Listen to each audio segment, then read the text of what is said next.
So as far as the third world aristocrat video from today goes, I gotta say, huge win for the toe and a stroke of genius on my part.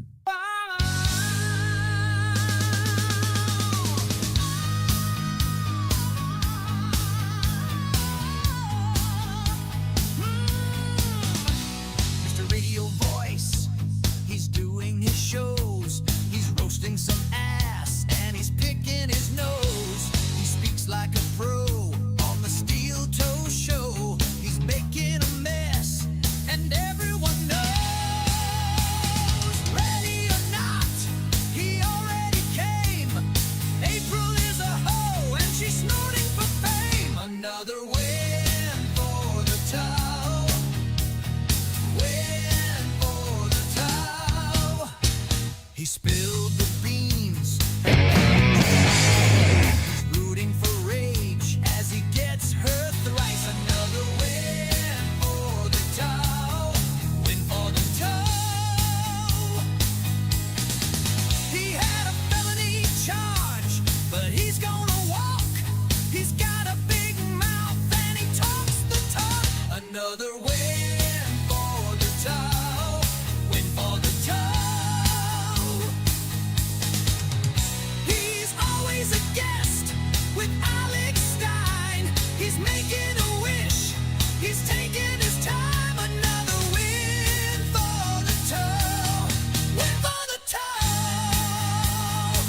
Ow! Hip hop dibbity dap to the wop wop wop wop. Hong dong whittle dangle wang. Oh, he sang doodly mama splatting your hat.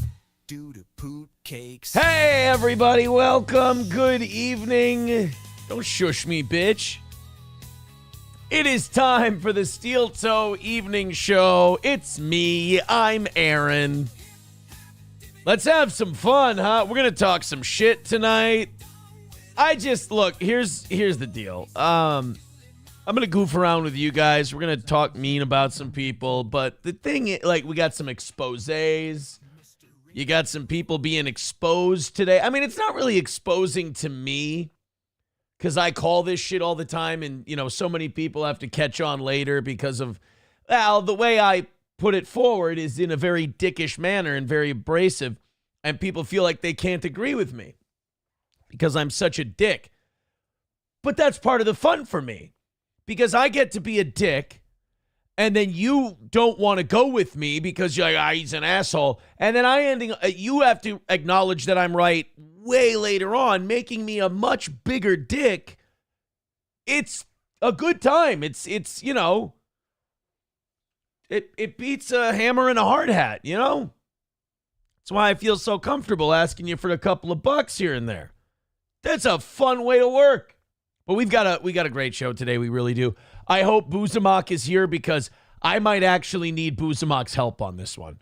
I might need some intel because I'm wading into some waters that I'm not incredibly familiar with. The only intel, the only information I have on some of this stuff is just scrolling through Twitter, getting the show ready. Also, speaking of Twitter, I saw some people, like, I know I say this all the time, but it's so true and it's so fun for me. I trigger people with the dumbest, easiest shit. So I like the wristband that we wore on vacation to open up the doors and shit. And it's nice and it reminds me of my lady while we're, you know, apart all day. And so I wear it. I wear the wristband. It's gay. It's cute. It's fun. And apparently some people online have been like, it's fucking stupid that he wears that. It's fucking, his wristband is gay. It's dumb. And I'm like, imagine. Sometimes, you know, empathy is very important. And sometimes I just go, imagine that being you. Imagine being someone who is set off by a wristband. I can't imagine it, but I imagine that would be a very difficult life to live. We have so much going on. Ethan Ralph wants to start a fight with Chad Zumock. I'm sorry. Now I'm getting the two confused.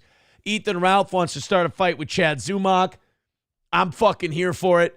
People are like, you know, hey, who would you root for in a war between Chad Zumock and Ethan Ralph? And I say very clearly, I'm on the side of the war.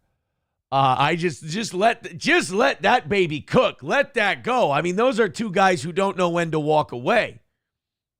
So if we can get the kill stream versus Zumach, don't let it end. Let it be Ukraine, Russia, man. Let it be Soviet Union and Afghanistan. Let's just let that thing cook.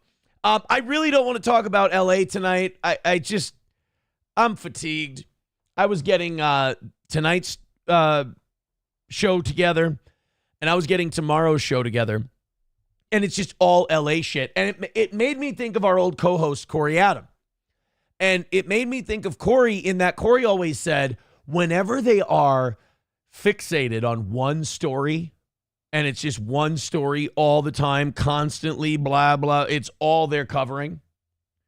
They're doing something else. Like when this hand is showing you LA riots, LA riots, LA riots, over here they're doing some fucked up shit. So I'm wondering what this is.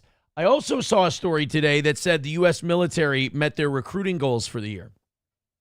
And I'm worried, and this might be nothing, but I'm worried after seeing that Mark Levin was in the, Mark Levin, calling me a neocon is anti-Semitic. Shut up. He was at the White House lobbying Trump to go to war with Iran on behalf of Israel. And so now I'm worried. I got these military stories. You got the Mark Levin thing. Now these LA riots. Now, if you ask me, these LA riots are a local story. They're a local LA story that blew up because California's a shithole. And so now Trump and Homan have us going LA, LA, LA, LA. And I'm worried that they're thinking Tehran, Tehran, Tehran, Tehran. I'm worried that Trump is going to get bent and buck broken, and he's going to start a war that none of us want in Iran. And that might be what they're gearing up for by showing us all this LA shit. Or this LA shit really is that big of a deal and we just need to pay attention to it.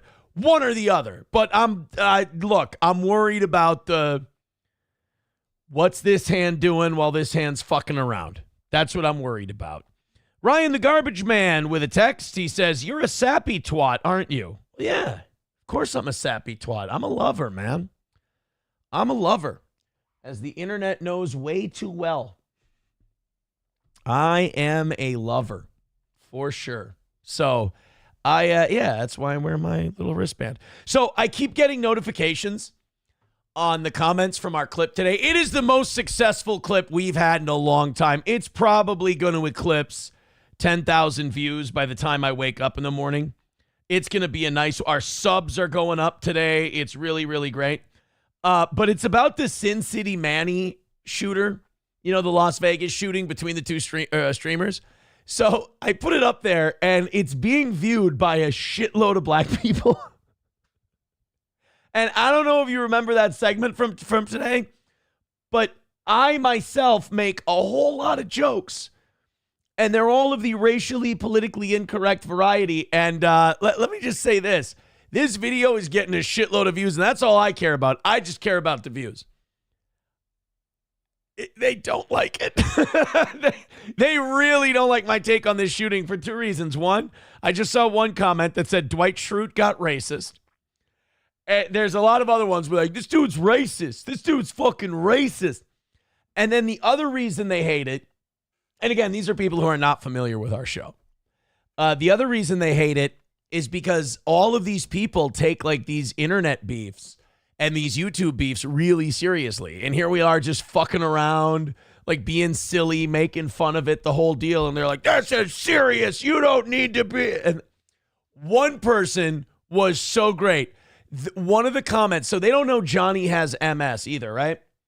So one person commented, and I'm paraphrasing here, but they said, yo, this racist white motherfucker in here talking all this shit. I feel bad for his co-host. Why don't he just get up and walk away?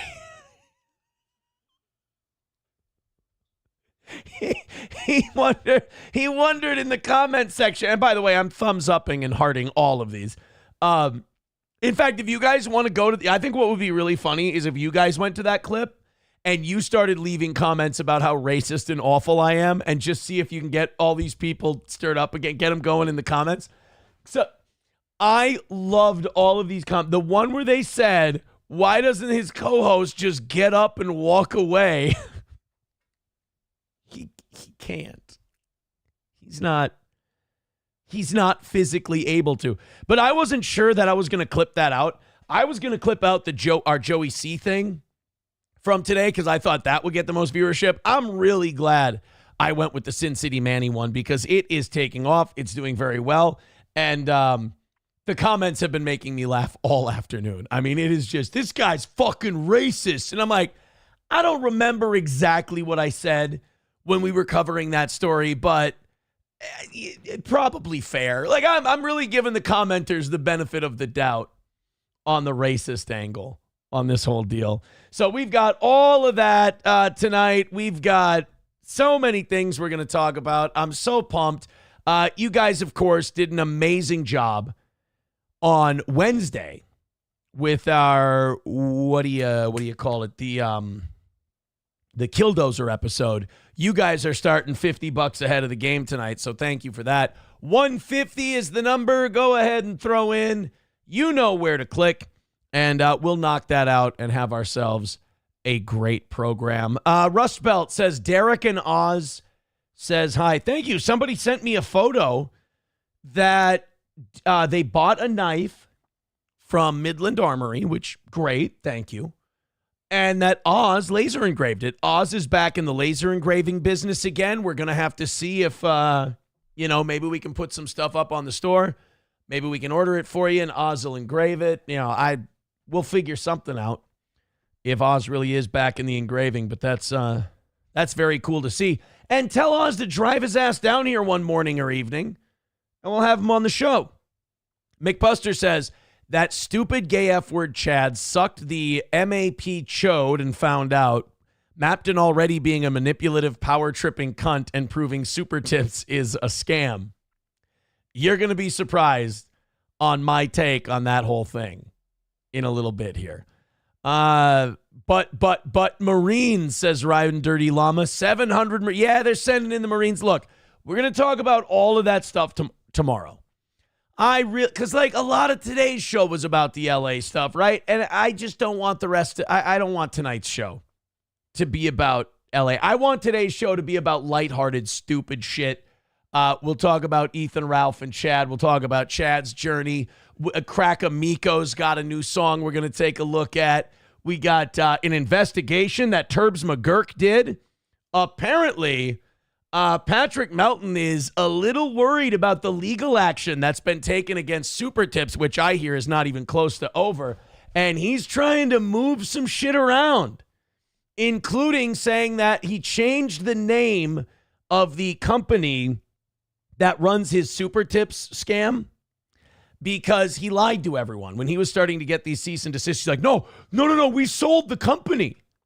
He didn't sell the company. That was another one of Patrick Melton's lies that I've busted time and time again, and some of you are too stupid not to buy. He changed it to a company that does not exist. Turbs McGurk was able to figure out that where Patrick lives, this company is not a thing. It's a fake LLC. So we're going to have that for you tonight. We got a lot of other fun stuff. We're just busting on people. That's all. Tim Finman says, you hear that we have an illegal in our state legislature. Yeah. Some lady in our state legislature today, they had a special session because they had to pass, all the budget stuff and everything. We had some lady just stand up in the middle of our legislature, Minnesota legislature illegal. And she's like, yeah, I'm here illegally. It's like, wait, what? Her name is State Representative Kaoli Vang. Kaoli Vang Her is her name. This is her talking about her legal status. Because his mother had died, my father, as the one processing the paperwork, put my grandmother down as his mother.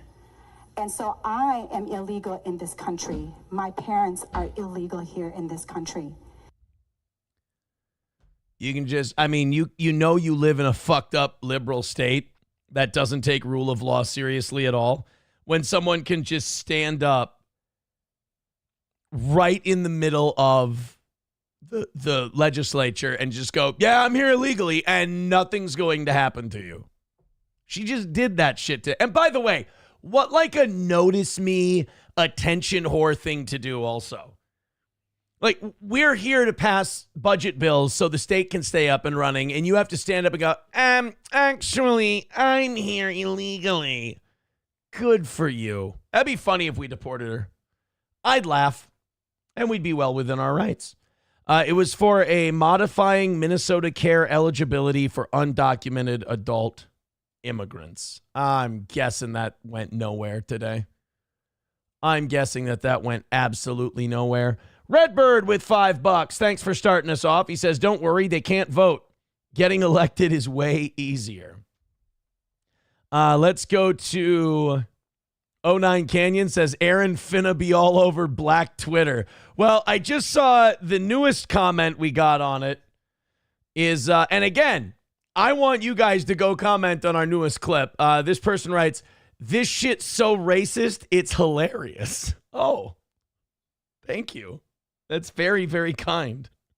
You see, it's so racist, it's funny. Yeah, Dwight got racist. I make sure I like all those. It's, I'm sure it's getting shared around somewhere. Let's go and Taste Fairy Ialto says, I wouldn't vang her. see what he's doing. 09 Canyon says, so it was a paperwork screw up. She's had decades to fix it. What's the rush, you know? What's the rush? Like you said, it's only been decades. I mean, give her a minute. She'll get around to it. What? You never procrastinated? Sorry, Mr. Perfect. So we have an illegal in our state legislature. That's what we're doing now. And technically, she's making her she's implicating her father in fraud. So my father did some fraudulent paperwork, and I'm here illegally. Wow,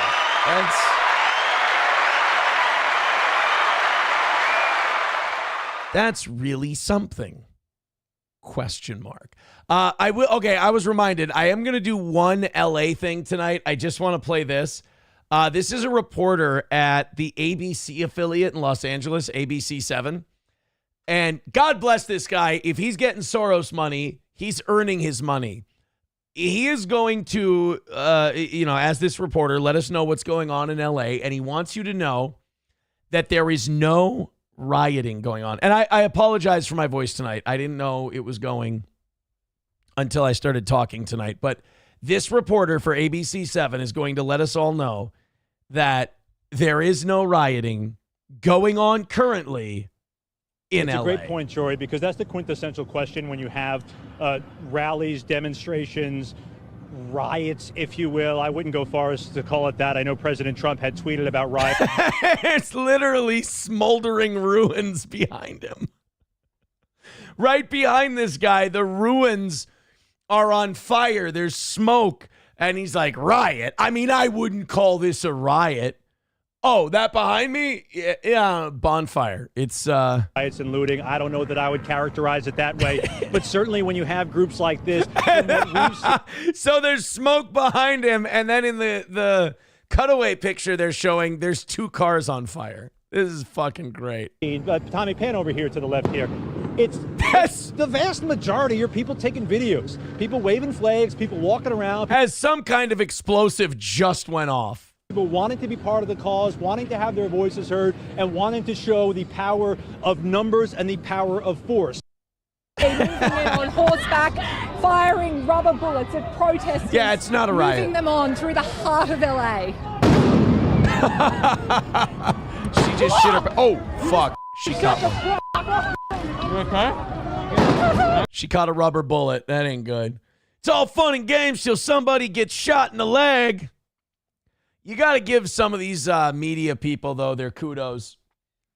For them to just keep up the act. For them to go, oh, it's a peaceful protest. There's no rioting. Sorry, it's just the smoke's getting to me. Well, mostly peaceful protesting as they're shot with a rubber bullet in the fucking leg. It's It's a wild time to be alive. You can just stare at the same thing as someone else and just come to two wildly different conclusions. Taste Fairy Ialto says fiery, but peaceful riots. Yeah, that's true. They're fiery, but since when has them being fiery meant that they're violent? I get it. Helgi says, I mean, what really is a riot, though? That's open to interpretation. Yeah, I suppose. I mean, if you think about it, maybe we're just being a bunch of bitches. You know, we can't handle a little aggressive protesting. Here's another. We're just gonna be. I want to monitor the comments on our Sin City. What was his name? Sin City Lopez or whatever the fuck. Sin City Manny shooting. This person writes, "You do not know anything about this case. Nothing." That's from Sin City Syndicate. So. He doesn't think I know. And by the way, I want to point out to him, all I know is one guy shot another guy. The rest of it, we were just making fun of it. So when he says, you know nothing about this story, he's right. I don't know anything about the Sin City Manny thing. All I know is we made a bunch of racist jokes this morning, and I'm guessing because of the thousands and thousands of views our clip is getting, and thank God it's my clip and not anyone else's. But thanks to the... thousands and thousands of views we're getting. I'm guessing this is being shared maybe in certain circles that Steel Toe doesn't typically get shared in.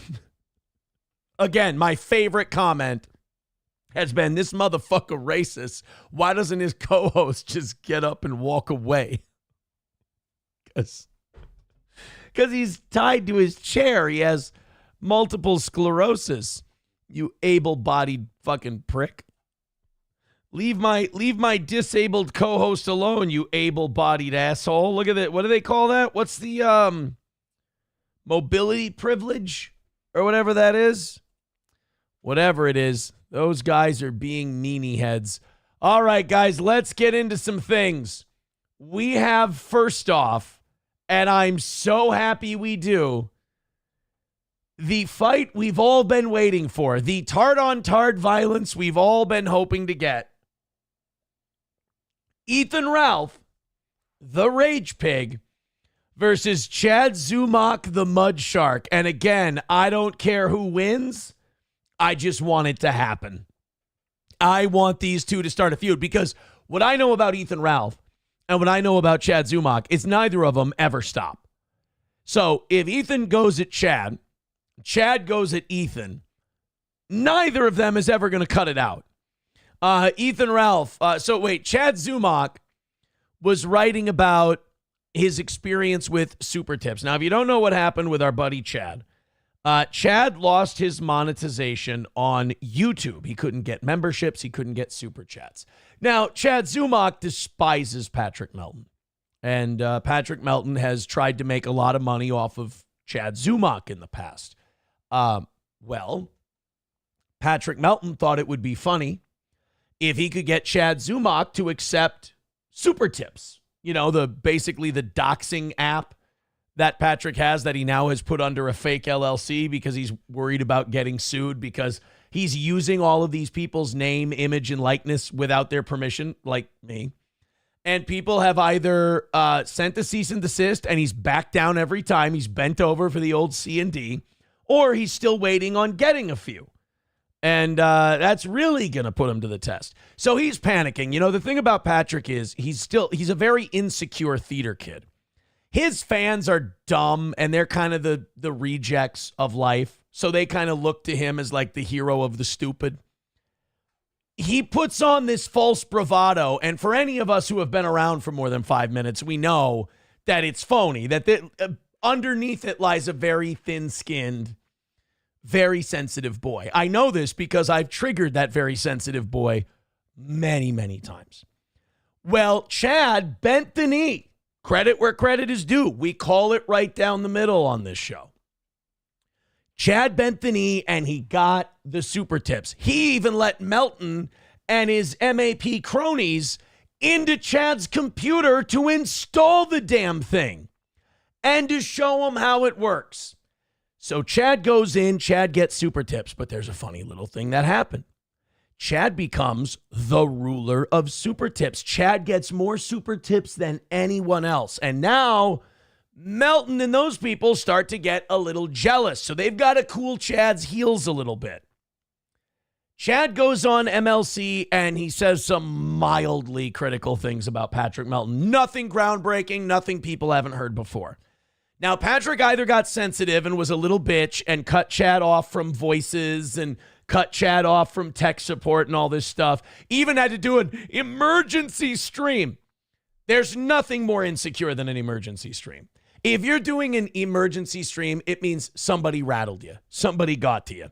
So Chad rattled him. It was either him making more money or him taking little tiny pot shots on MLC or a combination of both. Now remember, Patrick's a sensitive boy. He's very scared. This super tip cease and desist thing has him very rattled. He'll never admit it, but it's got him very panicked. He's changing things up. He's changing his TOS in the dark of night without telling anybody because he wants to keep that bravado. He wants you to buy the gimmick. But any of us with half a brain know he's completely full of shit. He's a soft little boy. Everything about him is projection. Where do you think that feel shit came from? He's the most feeling motherfucker there is. I control this boy's emotions with a couple of words I speak. Hell, he's got to have a group therapy session about me every Friday. Otherwise, he can't pay his mortgage. So, Patrick's a very sensitive boy. He doesn't take criticism well. He also, now that he's been the center of attention for a little bit, doesn't like not being the center of attention. So, Chad starts making lots of money with super tips. And Chad takes some shots at Patrick. Patrick gets sensitive, does an emergency stream, starts fucking with Chad's super tips. Well, Chad does not take kindly to that, and now he's pissed about that.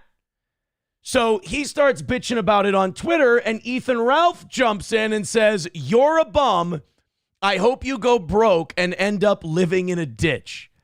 Chad responds to Ethan Ralph by blocking him. Now, I pray that this isn't it. I pray that Ethan Ralph didn't just do a quick drive-by of Zumach. Zumach hit block, and then he bowed down to the rage pig. I hope that the fighting pride of Mexico and the fighting pride of Ohio, I hope they can get together. I hope this becomes a thing. Because Ethan Ralph versus Chad Zumock is going to provide a lot of laughs for a lot of us. So anyway, back to this super tips thing. So Chad gets his super tips thing. Melton doesn't like that Chad's doing it well. He also doesn't like that Chad's talking some shit. So Chad then goes on Twitter and writes the following. "Wow, you were right. I was wrong. As predicted, Melton is messing with me, my income, and making his business look bad, much like he did when he pulled the offer for Hackamania after 2 days." Now, time out. I understand where Chad is coming from here. But I'm going to, and this is going to surprise you, but I call it down the middle, and I'm right about all this shit. I'm going to defend Patrick Melton a little bit here. Because Patrick has never not been a two-faced, insecure, lying sack of shit snake in the grass. He always has been a lying, two-faced, sensitive sack of shit snake in the grass. This didn't become something after Chad got super tips. Chad knew that he was a lying sack of shit, sensitive, two-faced snake in the grass. He never should have gone anywhere near this super tips thing. I'm glad he did, because that shows how fucking awesome and badass I am. I'm the ultimo hombre. I'm the baddest motherfucker in this scene. Now, Chad is going to bitch that Patrick's a piece of shit.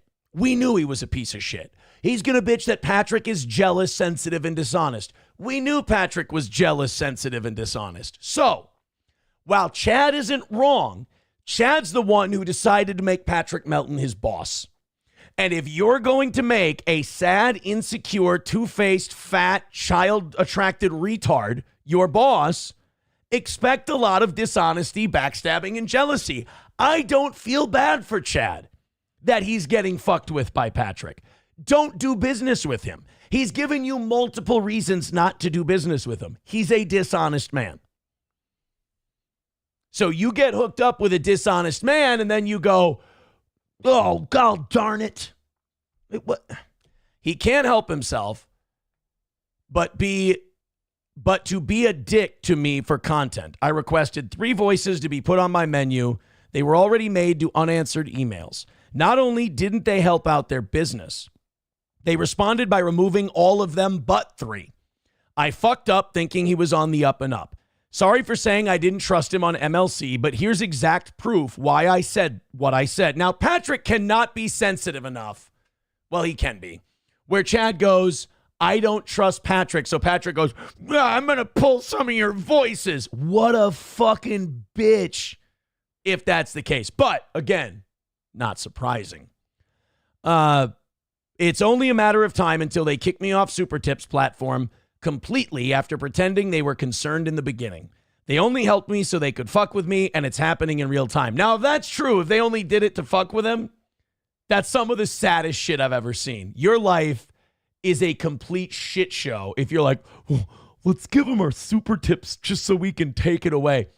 How much of a bitter, angry, jealous cunt do you have to be for you to waste your valuable time on something like that? It's actually pitiful. They only helped me so they could fuck with me. They took advantage of someone in a bad position, and I should have listened to everyone that warned me. Yeah, you should have. So I'm in a weird spot here because it's 2 dipshit loser retards fighting with each other. I should just be happy that it's happening. But my honest take of it is this. Chad's right about Patrick 1,000%. But that's also why Chad should have never gotten involved with the guy in the first place. So therefore, I can't really be on anyone's side. Now, another interesting development that happened today was Chad Zumock got his YouTube monetization back. So now the whole reason that he got on Super Tips in the first place, null and void. Super chats are back. Memberships are back. So now Chad did this thing where he pissed off a lot of his fans because a lot of his fans hate Patrick. And when a lot of your fans hate Patrick and you talk about what a scam artist he is, and, you know, Chad's been right on the money about Patrick. He's beating him up pretty good. Patrick gets beat up a lot by a lot of different people. But at the same time, when you go then and you surrender and you bow down and you bend the knee to that person, a lot of people took you seriously and they're going to abandon you. So now Chad got a little bit of shine with those Super Tips, but now the bloom is off the rose. Now he's got his YouTube monetization back. Are a lot of these people that bailed on him now because he sold out, are they going to come back? I don't know. Apparently, Chad Zumock has been following this whole thing. I want to see what he's got here. Apparently, Nick Swardson gave Chad $500 when Chad's YouTube monetization got taken away, and now Chad Zumock is saying, "Now wait a minute, are you going to give that $500 back now that you got your YouTube monetization back?" My life is fantastic. Chad, you paying Swardson $500 back since monetized? Did he loan you money? No, I told him I was demonetized, and he's a $100 sponsor for my show, and he sent me $500. I was like, cool. Wow, someone's doing well. All I have to do is You know, Nick, I love the Vikings. You and I are very simpatico on that. promote his goddamn YouTube page. Someone's doing well. Doing really well. So there you go. Chad says, I'm not going to give Swardson back that $500 because I'm promoting his shit. You know, it's like an advertising deal. All right. That's fine. Zumock's not happy with it, but Zumock's not a big Chad guy. My Lost Interest with $2 says Chad got his channel monetization back today. Will be interesting to see if he keeps Super Tips. Fuck you, Aaron. Oh, Rusty Grammar with $1 just says... Fuck you, Aaron. Fuck off. Fuck you. I gotta tell you, I think it's all funny.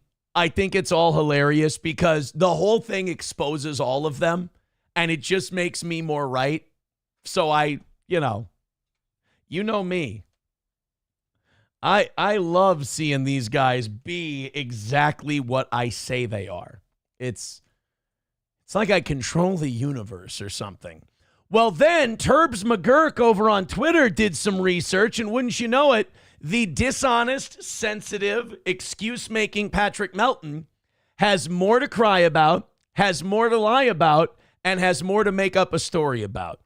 Turbs McGurk, so the Super Tip Company had a couple of things. It had a rule in its terms of service where everyone who is an AI voice, they claimed they got written consent for all of them. Well, they didn't get written consent from any of us. So so when people started pointing that out, Patrick, instead of being an honest broadcaster and going, yeah, I fucked that up, my bad, in the middle of the night, like COVID and vaccine definitions and gain of function definitions, he just went and Fauci'd the thing in the middle of the night and just deleted it and didn't say anything. Then Patrick made up the lie. Don't sue it. He was scared of getting sued. He's still scared of getting sued on this Super Tips thing because he knows he's in the right. All of his bravado is for you retards who like him. So he's scared of getting sued. So he made up a lie. He said, no, we sold it. It's not ours anymore. It's sold. That was a lie. It hadn't been sold. So now Patrick, to cover his ass again, is claiming that Super Tips is run by a different company now, a Yellable LLC, a registered Nevada company. But here's the problem.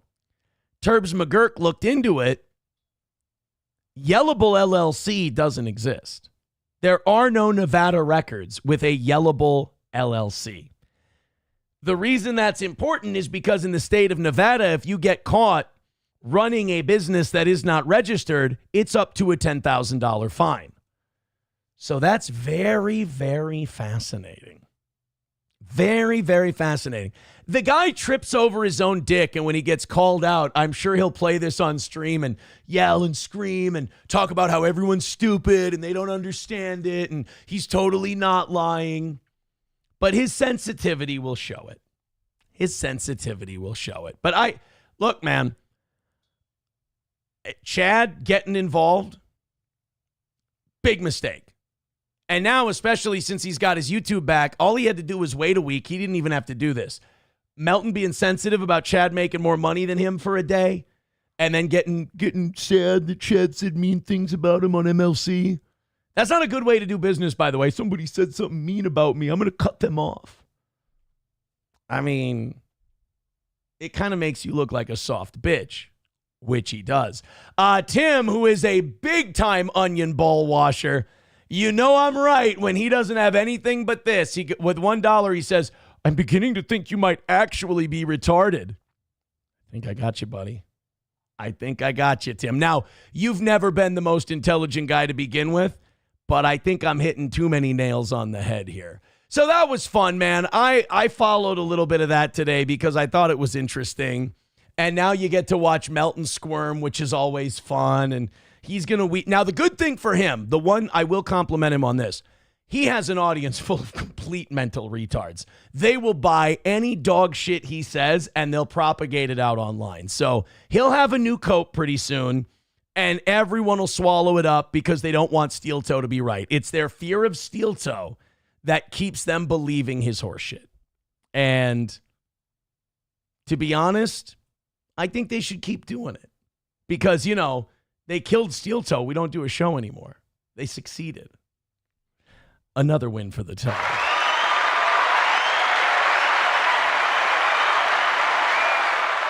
It's too easy. It's too easy. They're the biggest marks there are. All right, guys, 145 away from tonight. Thank you very much. Let's hit it and hit it hard. Streamlabs, PayPal, Venmo, Super Chats, Rumble Rants. Ooh, I've got my first quasi-death threat on my Sin City Manny clip from today. The Sin City Manny clip's been going crazy, and a lot of people who have never seen Steel Toe before are just like, this guy's fucking racist. What the fuck is his problem? So this Jason Garcia 95 writes, be quiet. Anyone can be touched. Am I going to get Sin City Mannied? Oh, no. I'm in danger. Here's another person commenting on the chat thing. I got fucked and I can't believe it. Snaked by Melton. Who could have known? Right. A jealous, sensitive, crybaby bitch was a jealous, sensitive crybaby bitch, and you still decided to do business with him, and you got surprised when he turned into a sensitive, lying, crybaby, jealous bitch. Fine work. Fine work. April's Missing Orgasm says, I watched that clip. Crazy he killed the wife, too. He turned himself in. Yeah, he wasn't trying to run away. He wasn't trying to get away with anything.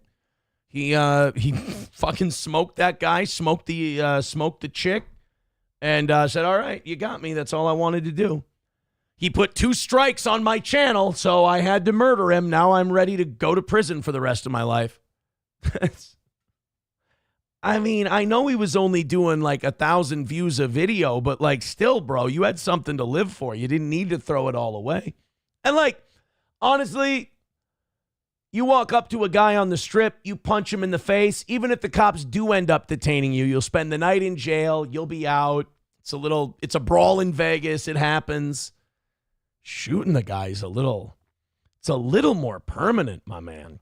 My Lost Interest says maybe Patrick's new LLC is licensed in New Zealand. It says a Nevada company.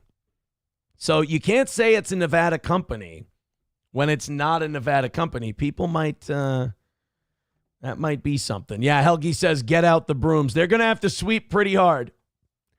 They're going to have to sweep pretty hard. McBuster says Chad has no credibility for flip-flopping either. What a total asshole. Yeah, I mean, he's going to lose people for that one. He did. They were writing to him, and they were saying, "Oh man, fuck you! You kept telling us what a piece of shit he is. Now you went and bent the knee to him." And they're right. They're absolutely right. So I wonder if they're going to come back if he, just takes his YouTube monetization back and says, "Fuck these weird shyster super tips people." I don't know. Yeah, Helgi's right. This whole there's no such thing as bad publicity. I think we found the exception to that rule, and it's the Sin City Manny thing. Because YouTube now has taken down all of their channels. The Sin City family, which is what he was a part of, their channel is down. Sin City Manny's channel is down. Like the shit we watched today from his channel, out, gone. YouTube did away with it. So they look for Sin City Manny to be on Super Tips very soon. It's, I mean, man, I know that people take this internet shit very seriously, but I gotta say, I was rather surprised that there was a fucking shooting over it. And, if there was going to be a shooting over it, it would be guys with just a few thousand subs. Because the guys who do really well, they make a lot of money. They got too much to lose. It's these guys who do like $1,000 in views, and they're like, I will fight to the fuck. Because like if you get to $1,000, you feel like you're building something. It might go somewhere. So if somebody puts 2 strikes on your channel and you're a fucking mental retard, you'll sit there and you'll go, oh, I'm ready to kill for my channel. I'm ready to ride for my channel because we're just building it here. We're the Sin City family. And now we got people gunning each other down in Las Vegas like it's fucking Tupac Shakur after the Tyson Seldon fight. It's blast from the past, really. Oh, my God. Rusty Grammar says, Pot Awful 1, the Dabble Tard verse is dead. I would agree. Rusty Grammar says Keanu and the Toe even got another W out of the deal. We don't have to do anything. We don't even do anything. Oodles of Toodles, I'm really sorry. On a one-day basis, on our platforms, we do 10 to 12,000. And their group therapy session, which is about me, so those are my views anyway. I'm the real draw there. But I'll try to baby you as much as I can. They do about 10K on that one every week. So I got to tell you, their best effort combining multiple channels and trying to come after one guy, they still don't matter. They still do about what we do daily, and they should do better than we do daily. They have all week. You'd think people get sick of us throughout the day, but it ain't hard keeping up and beating them. So another win for the Toe. Again, sorry, Oodles of Toodles. I don't mean to, bust you up, but you make it easy. I guess got to do what I got to do. Loaded Wrench with $5 says a few more wins and you'll have to get ribs removed like Marilyn Manson. Bragging won't be enough. Oh, I'll have to suck my own dick. Oh, my God. 140 away from tonight. Thank you guys very much. Let's go crazy. Let's go ahead and just let's knock this thing down as far as we can in a very quickened pace, just like the evening show is used to. We got a nice win in the morning today. So, again, just 140 away from a perfect start to the week. And because of that Rumble Creator Program and the revenue that's generating, we're starting every morning with a lower goal. Adam Simon gifting a membership over on YouTube. Thank you very much, Adam. Hey, pass those YouTube memberships along. I really, really, really appreciate that. That is awesome. Thank you so much. Thank you, Adam. All right, moving on. Oh, we did have a clip. As if this guy needed to give prosecutors any more evidence on him. This is Sin City Manny. He's a winner, folks. It's Juggalo, it looks like. This is Sin City Manny in the month before he shot legend, Flippy the Legend or whatever the fuck his name is. This is him. Apparently these two had a beef. This Legend guy, Finna the Legend or whatever, he had been striking Sin City Manny's channels. He was encouraging his audience to try and get him struck a third time. Sin City Manny was talking all kinds of shit. And then as we know, it ended with him shooting him. Well, here he is a month prior, definitely not showing that this crime was premeditated. Let me catch you on a red light, Finny.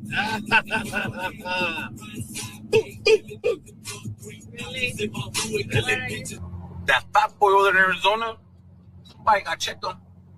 Send me the picture. I want to see that shit. Somebody got to do it. Teach him a fucking lesson, homies. Make sure you be pulling up to West Place. Remember, not West Place. Oh shit! He gave out his fucking address. And it says you don't even got a car. Just pull up. Just pull up. Pull up. Share it with. So again, all of this over YouTube. YouTube views, YouTube strikes, just all of this stuff. Pull up to his house, do some shit to him. I'm going to do some shit to him. I'm going to get him. And by the way, you know what this is going to do. This is going to cause YouTube to create more rules. This is going to cause YouTube to make more restrictions on content. This is going to cause more people to, have to watch what they say on the platform. And look, I'm not shitting on YouTube for doing that, but it's just like, these retards do this shit. And when they do this shit, it's not just like it dies with them. Now, now you're not going to be able to say, like, you thought the gun rules were terrible now on YouTube. They're about to get a whole lot worse because of this. You're not going to be able to talk about using guns. You're not going to be able to talk about certain kinds of shootings or say anything that could be interpreted as, using a firearm, or they're going to come down hard on this shit. Not that it's ever going to prevent this again, because I think if you're a dumb enough motherfucker to do something like this, there ain't no YouTube regulation in the world that's going to stop you. But it's kind of like, PewDiePie said the N-word, and now here comes the adpocalypse, and now certain brands won't advertise on videos that say certain words. Meanwhile, the ads, they'll still get the ad revenue, and YouTube will still keep the extra money. They just won't pay it out to creators with potty mouths. And then you have shit like this happen, and now there's going to be more restrictions on violent rhetoric. There's going to be more restrictions on guns. Just more, because they're a corporation with a board and shareholders, and they're going to have to show that they're, taking the lead on something like this. Kevin Soundboard says, to think all of this could have been avoided if he knew about super tips. I mean, goddamn, right? The whole world could have been spared this terrible tragedy If only they knew. All right, I got some more clips here on the Sin City Manny deal. This is, Manny is not black. That's true. I did say early on that both of them were black. One was black, one was Latino. Be quiet. Anyone can be touched. Twisted question mark, one of my favorite guys, says, oh, these comments are gold. I love them. One person just puts a corn and a ball. Another K-12 war. I love him. Now this person writes, starts out talking about these two black guys, which had nothing to do with being black. Then finds out one is white. Now I think he's Latino, but then claims now it has a racial element it didn't need when their racist asses were about to start the black on black bullshit narrative. All right. I love that comment. I know he's angry with me, but I think he pretty much nailed it. I think that was, I am really enjoying that clip. I am really enjoying the comment section of that clip. I'm enjoying people getting fired up. I'm enjoying all the subs it's bringing. I got to do shit like that more often. Oh, man. Hey, and I'm really sorry. Who's the Oodles of Toodles? That video is probably going to do better than Melton's latest thing. I'm sorry, buddy. I know that's going to hurt. But, hey, you guys are the best at making up excuses when you take L's from the toe. You'll figure out one for this, too. I believe in you guys. All right, let's stop picking on people smaller than us, and let's get into some other shit. Cracko Miko has a new song out. Who doesn't love Cracko Miko? Old Crack decided that, when Cracko Miko doesn't have like a schedule with which he releases his music, Cracko Miko he makes a song when he feels inspired. Do you remember last week when Dave Portnoy told one of his employees that we couldn't make jokes about Jews anymore? It wasn't okay. And his employee was like, well, wait a minute. Are you saying we can't make any jokes about Jews? Dave Portnoy said, do you think it's okay to make jokes about Jews? And he said, yes. To which Portnoy responded, how many Jews have to die before we stop making jokes? I don't think Hitler started the Holocaust because someone went, hey, a Jew in a canoe, who tips first? I don't think that's how it got started. Look, I'm not a geopolitician or a geopolitical history expert like Dave Portnoy is, but I'm pretty sure that's not how the Holocaust worked. At any rate, Cracko Miko decided to make a little song about this whole Dave Portnoy deal. And in true Cracko Miko fashion, it hit pretty hard. 135 away from tonight's goal. Let's go ahead and keep chopping that down, $5 or $10 at a time. Streamlabs, PayPal, Venmo, Super Chats, Rumble Rants. Get in there, gift some memberships. Let's knock this thing out. Thank you guys for your support of our program. The standings look like this. Steven at $85 saved our ass this morning. Captain Joe with $40 in second place. Michael with $20 in third, and Miss Tay tied for third in that 4 spot with $20 as well. So throw in 25 and we'll get you in the top 3. How's that sound? Here's Cracko Miko and his new track about Dave Portnoy. Shut the fuck up, you bald fuck. Oh, big boss man, don't tell. I'll tell you, you work for me. Okay, go ahead. By the way, that cop-out right there when Dave Portnoy went, you work for me.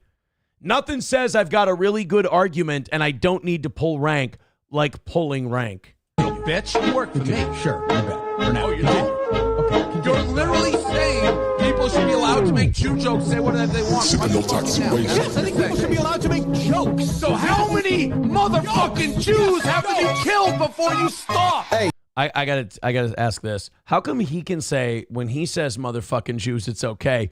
When I say motherfucking Jews, it's offensive.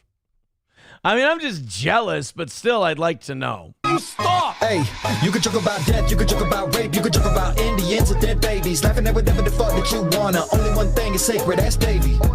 Don't joke about Jews, nah. Don't joke about Jews, hey. Don't joke about Jews, don't joke about Jews, don't joke about Dave. You can laugh about blacks, you can laugh about gays, you can laugh about immigrants in them cages. Joke about anything on this earth, but if it's about Jews, then you might as well save it, bitch. Don't joke about Jews, nah. Don't Don't joke about Jews, hey.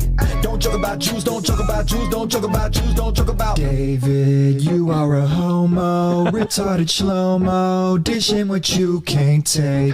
Portnoy, the Jewish faggot, stop trying to drag it, mad at the jokes we make. El Rey's the Rente is losing his mind, loading my Glock, got him screaming out 9. How about I tell you some jokes, Mrs. Portnoy, and you tell me what's over the line. All of you people controlling the media, changing the weather, controlling our minds. Hollywood pedophile lawyers and slum lords that would do anything for a dime. What if I said Jesus Christ.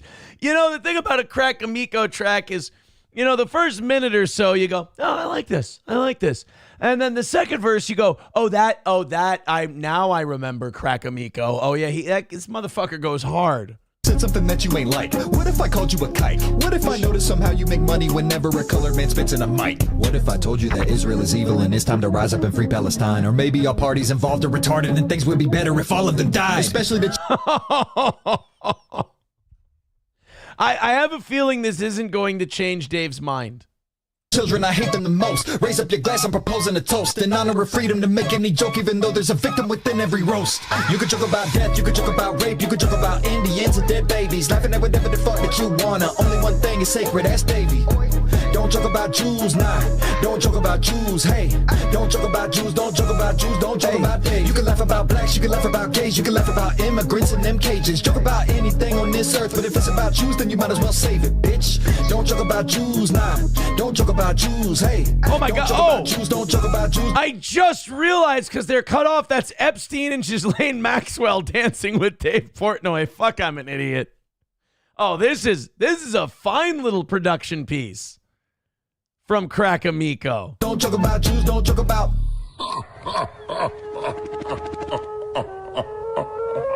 Oh, like, see, there we go. There we go. What are you guys fucking laughing about? Terrible. Exactly. Well, there you go. Cracko Miko with his new Dave Portnoy track.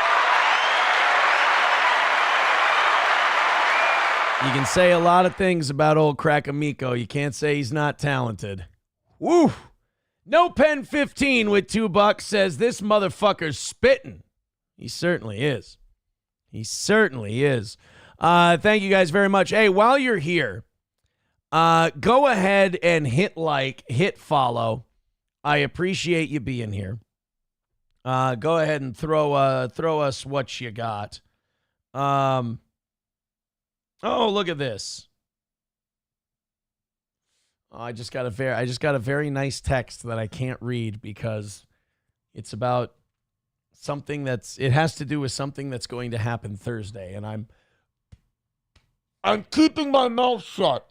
I'd like to have Keanu and Gabe Hoffman on the show Thursday morning to promote their big interview Thursday evening that they're going to have, but I don't want to spill the beans on anything. I don't want to fuck anything up for Gabe. I don't want to fuck anything up for Keanu, and I got a big mouth.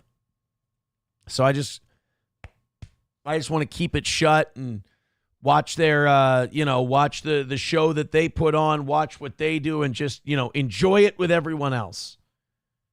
But I also want to help them promote it because I think they're going to do a really, really good job. Sam Show says, I don't have high expectations at all. I expect this to be a total bust. I'm not gonna say anything. All I can say is Gabe is very good at what he does. Gabe is very good at getting information. He's an investigative reporter, and he's been working really hard on this for I would say months at this point. I look, I'm not saying it's going to be, the thing that brought down Enron. It's not going to be Bryan Singer big. Gabe's the guy who brought down Bryan Singer, the director of X-Men. So I'm not saying it's going to be that big, but the guy does a good job. The guy doesn't take on a project just to fuck around. He values his time. So I think it's going to be pretty good. Rusty Grammer says, money whore, how much to spill the beans? None.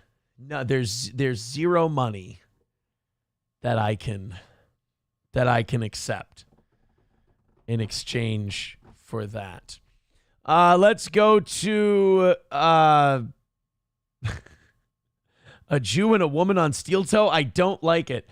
Sam Show says, if Gabe is so great, why is he talking to Keanu? I think it's because it sets Nick off. I think he did it on purpose. He also said the Keno Casino is going to make a lot of money making clips of it, talking about it, breaking it down. So he doesn't really feel like he's leaving anyone in the lurch. My personal opinion, I love Keanu. She's going to be great at the anniversary party. Love Keanu, love Gino, love them. They're great. Nicest people who have ever tried to put me in jail before. I like them. But I do think when people want to drop like really big bombs like this, I think the Keno Casino is the place to go. I really do. But but again, I think Keanu's a great choice. I think she'll do a very good job. I think Gabe's really good too. And I think they'll put on a hell of a show for you on Thursday. Rocco says, you do realize Nick just lost a family member, you insensitive prick. Yeah, that's too bad. That's terrible. Like, I don't believe in karma. I'm not a big karma guy. But you go wishing death on people with cancer, bad shit tends to happen to you. And sometimes if you do believe in karma, it doesn't happen directly to you. You end up causing it somewhere else.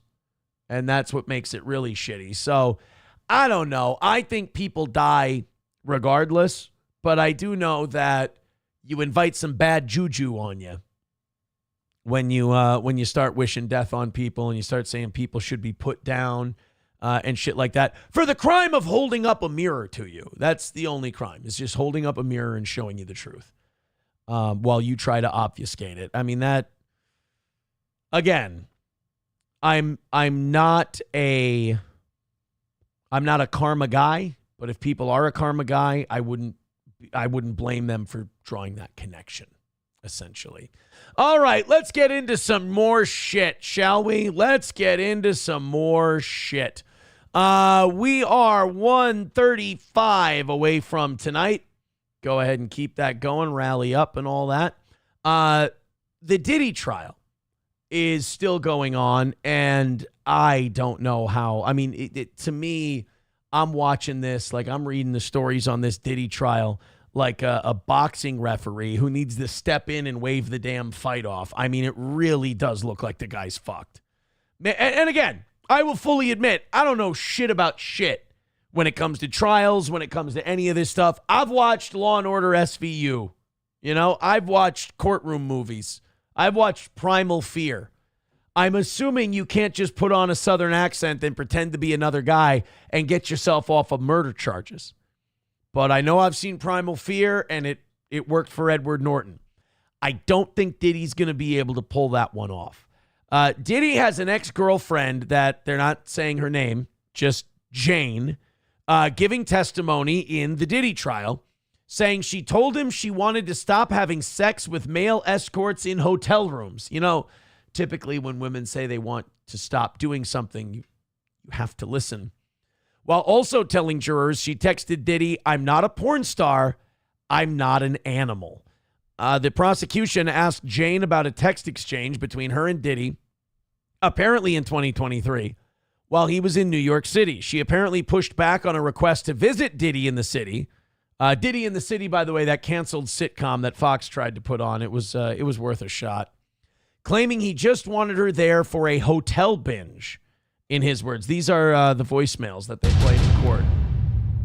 Hey, I really don't know what's going on with you, but I just want. Could the sound be any clearer to bury this fucking guy? I mean, honest to God, like I said, I just want to step in and stop this trial and be like, he's dead already. Enough.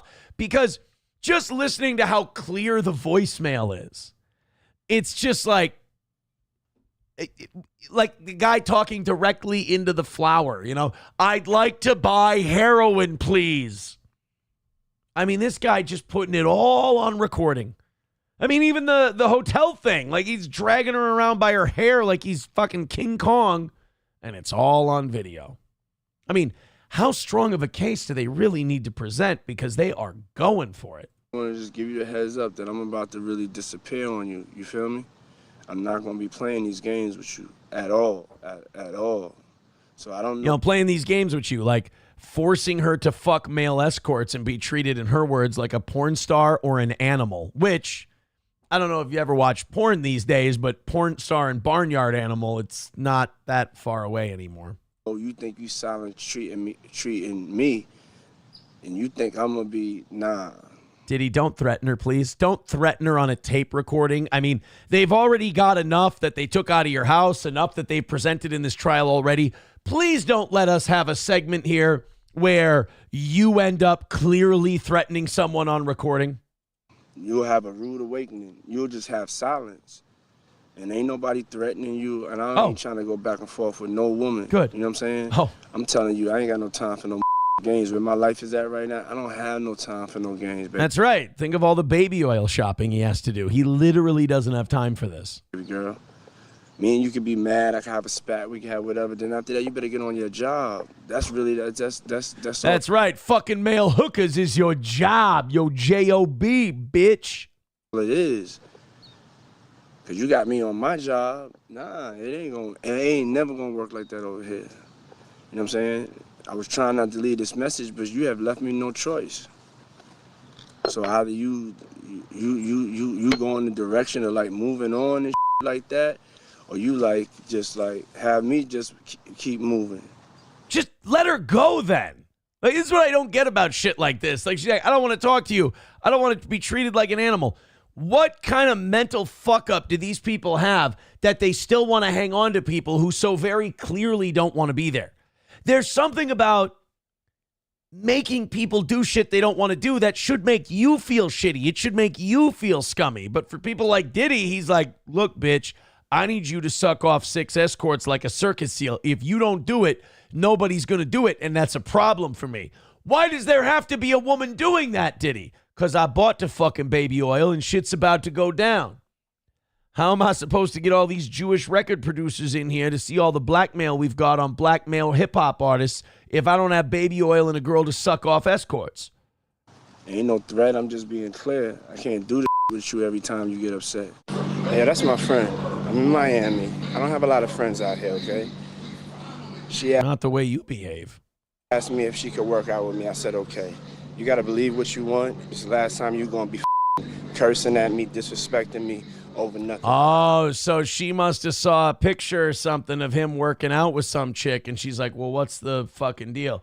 Yo, this is a friend of mine. I don't have a lot of friends, so we work out together. You can believe what you want. Oh, by the way, anytime someone says you can believe what you want, they're lying. Not about you believing what you want. It's like a defense mechanism. They're like, oh, you can believe me or not believe me. They're lying.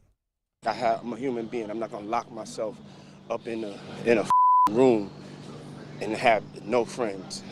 Those are his choices, realize. His choices are either I sit in my hotel room with no friends, or I go with some big-ass, big-titty bitch to the gym and take pictures with her and disrespect you. I mean, it's really the only two choices we have here. I don't have a bunch of guy friends. I already told you that. And she just came over to work out. But I'm not going to be explaining to you. It don't matter if I just got finished her the other day. I'm single. I could do whatever the I want to, but I didn't. You're straight flipping out on me. And I told you that you had one more time to do this. You don't sound like a single guy. You sound like a guy who's calling a girl and bitching at her about her getting mad about a photo or something.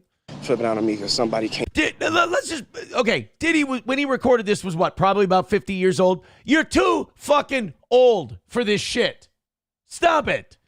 This is like 19-year-old gooner behavior that you're doing. Came to work out with me at my house. You're nuts. So be sad, go crazy, do whatever the you want to do. Okay, I don't deserve you. I don't deserve being honest with somebody.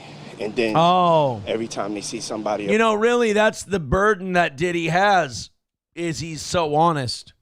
You know, Diddy's the biggest problem in his life is the honesty he puts out there. He doesn't get it back. And now, I got to tell you, these voicemails have me feeling very sorry for him. Around, they like, I'm doing something. I'm working out. Girl, I done sent you flowers already. Ain't nobody talk about that Yeah, I sent you flowers. Now suck off all these escorts that are at the party and don't forget the baby oil. What are you crying for? I gave you flowers. Get so ungrateful. I would like to make out with the girl I'm fingering or hanging out with. I sent you flowers. In the past, that's what I'm talking about. You don't know how to just move on. Right. How can somebody like have a relationship with you even as a friend and you don't know how to move on? You go to Right, like when I make you do a gangbang with 6 male strippers, why can't you just forget about that shit and we go to the movies? Like, it just goes crazy. Just stop. I'm saying, let's move on. And my tone is like this. I'm just waking up. That is like, Diddy has all of those telltale signs of the controlling shithead manipulator. Like, when he's ready to move on, why can't we just move on? Well, because maybe there's some things she'd like to talk about. She doesn't feel like she can move on. Oh, man, you can believe me if you want to, or you cannot believe me. All right, I'm going to press X to doubt then. I mean, he just uses all of those classic lines. Gray Duckling with $2 says, I think she can fix him. I'm not so sure that that's going to happen. I'm not so sure that they're going to be able to fix this guy. In fact, I feel like this is going to crash and burn spectacularly. Spectacularly. J Fish writes, Clive Davis nods. Yes. Adam Simon gifting a membership. Thank you very much. There's another membership gifted. Thank you very much, guys. I appreciate that. 130 away from today. You know, if we had 2 of those goals, there would be 2. You get the idea. 130 away from today. Go ahead, keep chipping in. We appreciate it. Let's christen that old PayPal or Venmo this evening, and let's get this all knocked out. Short goal this morning, short goal this evening.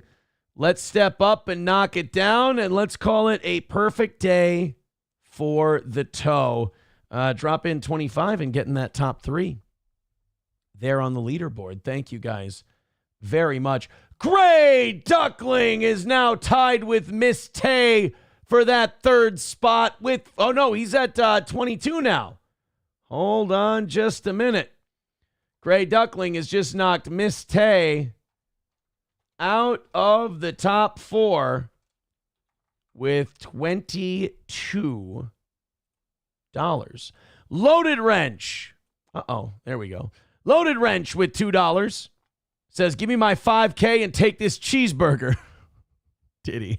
Gray Duckling with $2 says, for all the gays. Oh, now, hold on. Now Gray Duckling is in 3rd with 24. Gray Duckling, 24. Michael is now in 4th with $20, tied with Miss Tay. Thank you very much, buddy. Appreciate that. All right, a bunch of those little contributions coming in. That means we are 110 away from today. Holy shit. All of a sudden, 110 away.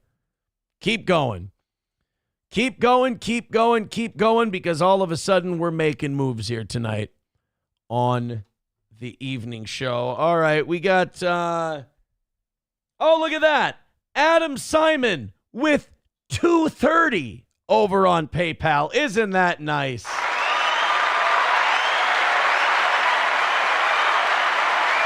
A nice $230 contribution. You guys want to take a look at the latest on the on the City Manny clip that we put up? Again, the comments are hilarious because a lot of it's people who have never watched Steel Toe before. This thing's going to be up over 10,000 views before the end of the night. This person, Rhiannon Paul, writes, this seems really racist. Good start. I don't see why people's skin color needs to come into it. Why can't it just be a story about a YouTuber shooting another YouTuber? You know, These are people who have never watched Steel Toe. They don't really get our sense of humor. They don't know that we're not really trying to be racist. We're just using it as fodder for humor, and that, you know, it might just be a fun way to discuss this. What we forget is that all of these people who are going to watch this clip from the outside, they like take all this internet shit seriously. They think this is like do or die type of shit, and we don't take any of it seriously. So we're gonna catch that flack. DVZP writes, in medieval times, the barbarians sliced each other with swords over lack of resources in poverty-stricken Europe. They had no sewage system and just threw shit out of the window. I mean, that's fair. And then this Robert Moon guy just sends me a link to a YouTube thing. Oh, it's just a thing about how the Sin City family is done. Well, there you go. So, and by the way, the subs for this one are coming in hot too. We got another one. This is from Arban. Arban wrote, "This dude obviously hasn't learned anything from this incident and foolishly shits filth from his mouth on this podcast." Oh no. Shit's getting heated in the YouTube business. This shit is so... Like, I was built for stories like this. Like, I was built for Aaron versus the internet stories like this, where it's everyone on the internet has the same take and it's fucking boring because they all treat the internet like it's a, oh my God, we got to... And then you have this show just go, we can do black jokes on this one, right? You know, we can keep it cash in Morning Zoo, right? And then all those people just get pissed at you. Dub gifting a membership to Trampling at the Zoo. Thank you very much, Dub. A gifted membership over on Rumble. Hey, Trampling at the Zoo, why don't you pass along that gifted membership? And we're looking good tonight. 105 away from tonight's goal. Keep going. Streamlabs, PayPal, Venmo, Super Chats, Rumble Rants. Now we're having fun. I just really hope you guys continue to go into the comment section of that video and just don't defend me. Don't take my side and be like, no, Aaron's good. Blah, blah. Just play into it and be like, this guy's so fucking offensive. I can't believe this. I'm with you guys. This guy ought to be taught like, I really want to have like a unanimous chorus of people just being like, I can't believe this person. $5 from Vadam. Uh-oh. By the way, I think Vadam is full on dark side. I think Vadam's gone full on to the dark side, boys and girls. Vadam with $5 says, Aaron, are your Jew friends panicking as they are losing control of the United States of America by the slave masses? What's going to happen? The Jews always won't like steel toe. Vadam, why? Why does it always have to go right to that place? All right, guys, an even hundo away from tonight. Thank you guys very much for your support. But just because we've hit that hundo mark doesn't mean you have to stop. Keep it going. It feels so good.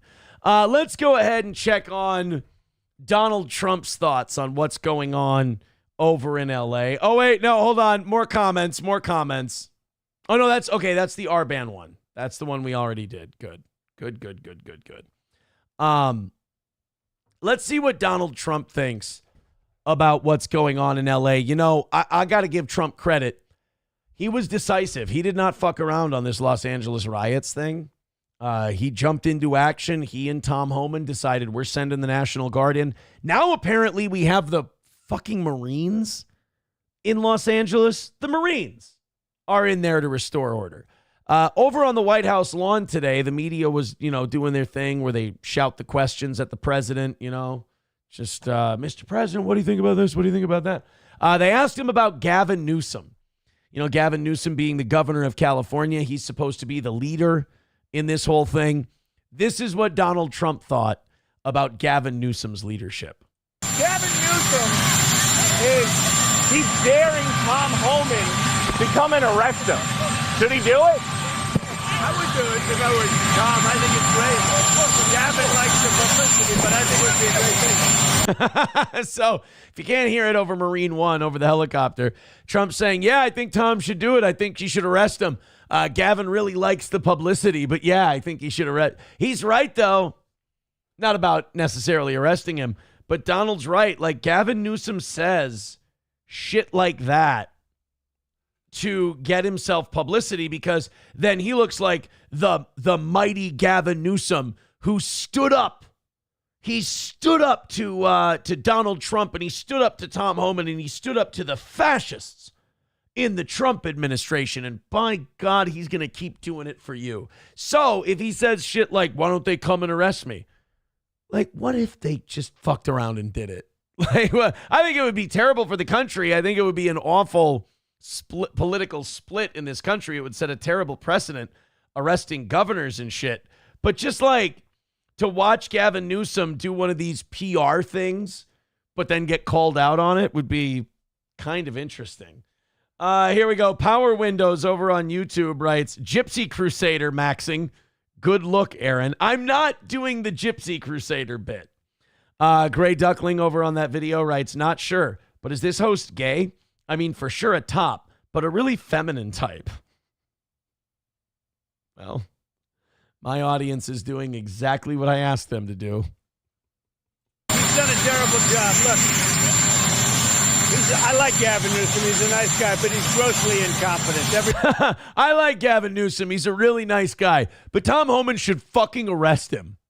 That's great. Having a guy like Trump who goes, hey, I like you, but we should put you in chains. Everybody knows. All you have to do is look at the little railroad he's building. It's about 100 times over budget. We're putting a flagpole over there. Under budget. I always do under. Yeah, right, yeah. Flagpoles, giant monorail systems. 6 of one, half dozen of the other. You know, same deal. This whole Los Angeles thing, it does, though, to me, it smacks of like they're distracting us to do something else. I was looking at something this afternoon, and it was, they were following the funding on these LA riots, and it's a bunch of NGOs that are tied to a shitload of billionaires and George Soros money and all that stuff. It's just so predictable. It's the same old shit. It's funded by the same people and just riling people up, people being paid to go out and protest. And what? And what are they protesting? They're protesting deporting illegal immigrants, something that the vast majority of America is totally cool with. And matter of fact, they're not even deporting illegal immigrants. Being here illegally will not get you deported. And then they're going to protest the fact that the Trump administration is deporting illegal immigrants who commit a further crime. They want to keep those people in here. It's such a disconnect between these two parts of the country. I don't know how much longer we have as like a solidified union. I really don't. Vidam with $5 says, why will Donald, I think he means when will Donald J. Trump call national martial law over the protest? No. We're not going to call martial law. Oh, Tim Bullinger with $1. He's seething because we're having fun with our City Manny video. If you don't understand like a show where the host is a heel, if you don't understand us healing it up over a video that's getting traction that I never expected to, Tim, you just don't know how to have fun. I'm sorry, buddy. I'm sorry that I've twisted you around so much that you just can't have fun with us. I actually feel bad that I've done that to you. I didn't mean to. It wasn't intentional, but fuck, man. I kind of feel bad a little bit. 95 away from today's goal. Keep going, keep moving. We're hitting this thing. We're going. We've got over an hour left, and we're already in double digits. Get that 95 down to 0. Let's either just all get really busy with the 5s and 10s, or let's start dropping in 20s and 30s. Let's blow this thing up. I appreciate it, guys. You know what? I gotta say, I sort of respect ABC News for a move they made this weekend, but at the same time, I don't really see how you can't fire a guy over something like this. ABC News has suspended a guy by the name of Terry Moran. I don't know if you know who Terry Moran is. It's not important. He's a reporter for ABC News.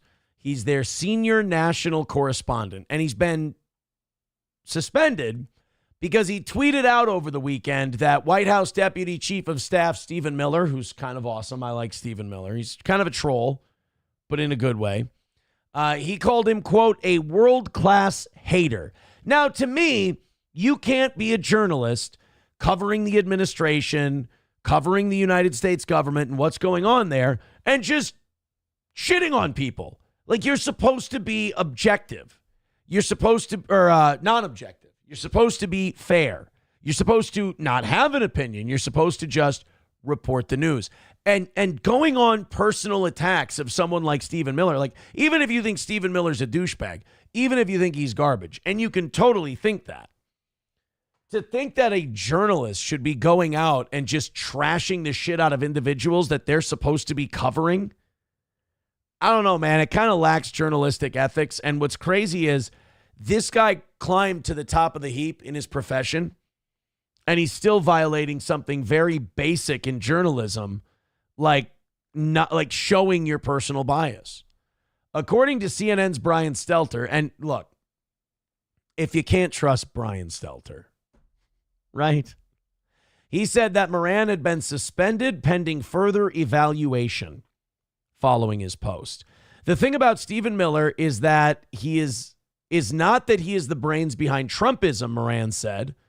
Yes, he is one of the people who conceptualizes the impulses of the Trumpist movement and translates them into policy. But that's not what's interesting about Miller. It's not brains, it's bile. Miller is a man who is richly endowed with the capacity for hatred. He's a world-class hater. You can see this just by looking at him, because you can see that his hatreds are his spiritual nourishment.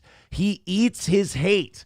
Trump is a world-class hater, but his hatred is only a means to an end. And that end is his own glorification. That's his spiritual nourishment. Again, if you're Sean Hannity, if you're Rachel Maddow, if you are a commentator, this is fine. This is the senior national correspondent for ABC News. You know, I almost wish they wouldn't have suspended him. I think it would have been more honest of ABC if they just would have said, we're actually super cool with shit like this. We think it's totally fine. We endorse it. You know, we clearly have a bias against Donald Trump, and we're going to let our guys shit on him whenever they want to. But if you're going to try and show, remember, every time we question ABC, every time we question NBC or CBS, they say, how dare you? We are the news. We are journalism.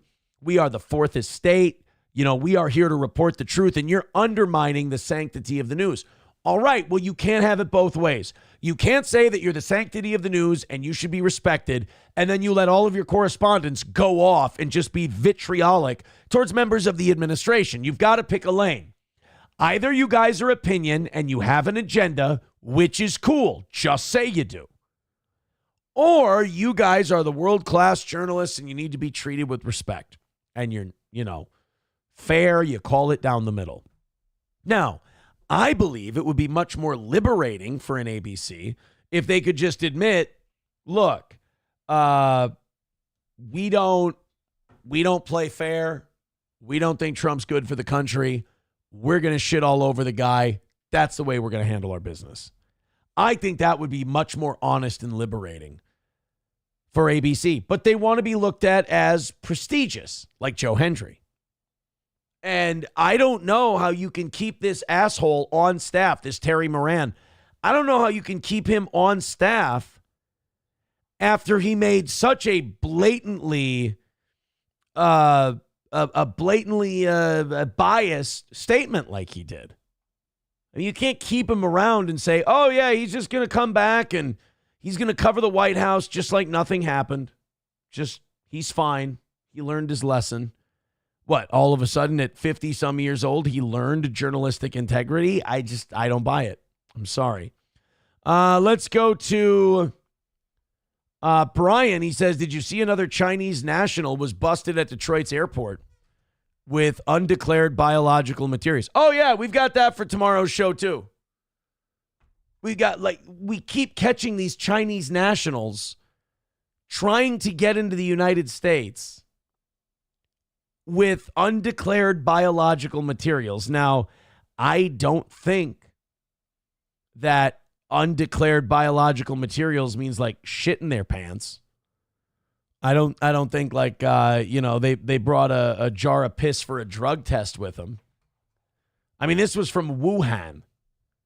And you've got Chinese now. I mean, parts of our government and intelligence services are so working with these guys.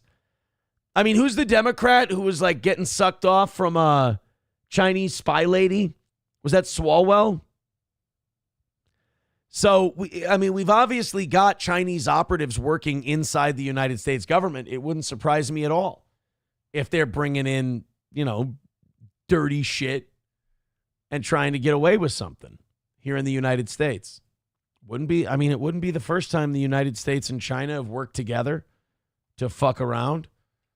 But whenever they catch people doing shit like this, my first thought is, all right, who haven't we caught yet? Who are the communist Chinese guys that we haven't been able to get a hold of and that maybe have brought some of this shit into the country? All right, boys and girls, $95 away and an hour away. Do me a favor, that rally we were doing just a little bit ago, keep it going till we're all the way down to zero. Those 5s and 10s add up. We haven't seen any PayPal or any Streamlabs or Venmo tonight. Adam Simon did contribute $230 over on PayPal. So let's rally up. Let's do this last 95, and let's call it a perfect week for the toe. Or a perfect week, perfect day. This is the start of the week for the toe. This next story features a couple of parents who need to be locked away immediately and a child who needs a new home. This is Kinston, North Carolina. You guys donate. You guys knock out the goal. We'll keep moving here with the stories. Thank you. It's 6:43 and time for news to go. We have a look at today's top news stories, traffic and weather all before you head out the door. What is this shit? Near Oh, you cunts. I hate when they do this. They pull the old switcheroo. Closure. The suit states that hey, we've got this story for you, and here's the video. And then you click on the video. Hey, watch our whole fucking newscast. No thanks. I'm good. I think I'll be fine without watching the entire Kinston, North Carolina newscast. I'll just go ahead and do something else. Thank you. A man has been arrested after his child was found wandering in the roadway. That's the story they were supposed to have up there. On Sunday, officers with the Kinston Police Department responded to a report of a toddler in the middle of South Queen Street. Now, parents can lose track of their kids. It happens. You turn your back, especially when they just start walking. You can turn your back on them, and they can get away from you. It happens. It's, sometimes it's just a mistake, but if they end up in the middle of the road, if it's like an Oscar and Ghostbusters 2 situation, we do need to hold the parents a bit accountable, unless there's a river of pink slime running under the city. Officers quickly found and secured a 2-year-old child and contacted Lenoir County Department of Social Services for help. During the investigation, it was discovered that this was the second time in 2 days that this child had been found unsupervised. But the thing is, we learned this about Child Protective Services. The thing about CPS is that CPS, they try to get the kid back in the home as soon as possible. I don't know if that's always the best way to go. I don't know if the goal should always be, hey, let's get this kid into this irresponsible home as soon as we can. That kind of sounds like the opposite of what you guys are there for. According to officers, while on the scene, the child's legal parent, 29-year-old Mecca Muhammad, arrived. Hey, what are you guys doing? Oh, just picking your kid up off the road. Ooh, I left my kid on the highway again, didn't I? Fuck. I'm going to have to come down, fill out the paperwork to get him back, aren't I? Would it help if I say I pinky swear to never do this again? Cool. DSS responded and determined that both children would be removed. Oh, they also had officers learned of an 8-month-old child that had been left home alone as well. So she left. Mecca Muhammad, is that a dude? Or that's a dude. So this guy, by the way, if you're wondering, they're like, oh man, why do men have to fight so hard for custody? Now, I'm lucky I didn't have to fight for my 50-50 split. It was just, we agreed, we settled, it was fine, it was nice and easy. But some guys, they have to fight their fucking balls off to get the rights to see their kids. Guys like this, Mecca Muhammad, is the reason that women are entrusted with the children. They find the 2-year-old and the 8-month-old home alone a lot more when dad's in charge than when mom's in charge. That's why we get fucked over. So Mecca Muhammad lost his kids. They were placed with the grandfather. Muhammad was arrested and charged with child abuse and two counts of exposing a child to fire. Jesus. The law exposing a child to fire applies when a child under the age of 8 is left confined in a dwelling without proper supervision, potentially exposing them to danger, including fire. Oh, I see. Okay, so like if you leave them home alone, the idea is they could get in the stove or some other shit. I get it. I understand. Hey, thank you, Wally World, for the $10 over on Rumble. Very, very cool, buddy. Appreciate that. $85 away from tonight's goal. And there we go. Every 5, every 10 brings us that much closer to a perfect Monday. Thank you very much to Wally World. And now it's $85 away from another win for the toe. And again, Streamlabs, PayPal, Venmo, Super Chats, Rumble Rants. Get in there. Throw us a couple. Let's call this thing a W for the old toe. People are writing, Mecca Muhammad? Really? Yeah. Mecca Muhammad. He was just getting back from his arraignment for the Feeding Our Future scandal. That's all.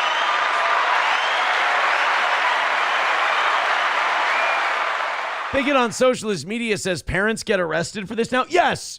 When the police find your 2-year-old for the second time in as many days wandering around the road, they tend to err on the side of caution. They tend to want to have a talk with the parents when twice in 1 week they find your kid, slaloming traffic.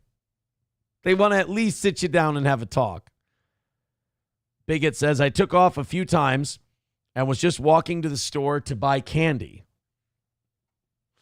I mean, God bless. I mean, I'm glad that you lived in a better time where kids were allowed to be neglected, but in this case, they did have to go get them. Alrarix with $5 says, "Here's some money, boss. For real though, Mecca Muhammad sounds like a made-up name from Team America. A little bit, Alrarix. Thank you for the $5. Yeah, that does sound like, all right, now you're gonna go in there." And you're going to be an actor. You're going to pretend to be a terrorist named Mecca Muhammad. It actually sounds like a giant metal Muslim monster. That would be like the Dragon Zord from Power Rangers, but he's Islamic. That would be Mecca Muhammad. It would strike fear into the hearts of enemies until an American drone bomb came in and wiped out Mecca Muhammad and everyone else who was at the wedding that day. Interesting thing about the United States military. Do you know how we keep civilian casualties down in our drone bombing program? When we bomb a cell phone, because we don't bomb terrorists, we bomb their cell phones. When we bomb the terrorist cell phone and it kills like 20 people, because it's a Hellfire missile, it's a large explosion, and we kill 20 people, like let's say at a high school reunion or a wedding, we just count everybody in the radius as an unlawful enemy combatant. And that's true. You can look that up That is how the United States classifies collateral damage when we strike a terrorist. Well, anybody around him must have been a terrorist too, even if they're at a barbecue. It's a neat little way that we don't have to say we killed one terrorist and 19 innocent people.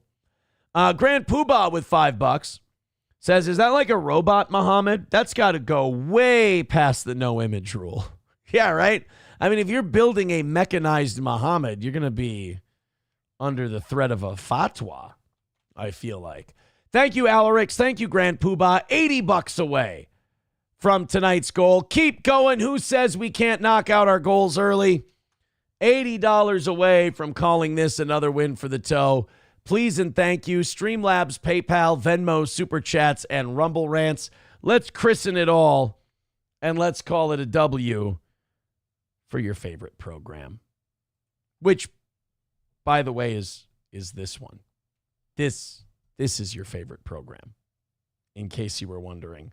I'm seeing more of the... I love when we have a clip do well outside of our world. Like all these other channels that like obsess over steel toe, they cover the same ground constantly, so they get comments from the same people. It's not like steel toe where we have a good enough show where we branch out. Like Melton can't go outside of Aaronville. Nobody would watch the clip. But we can go outside into the pop culture stuff and get views that Melton can't.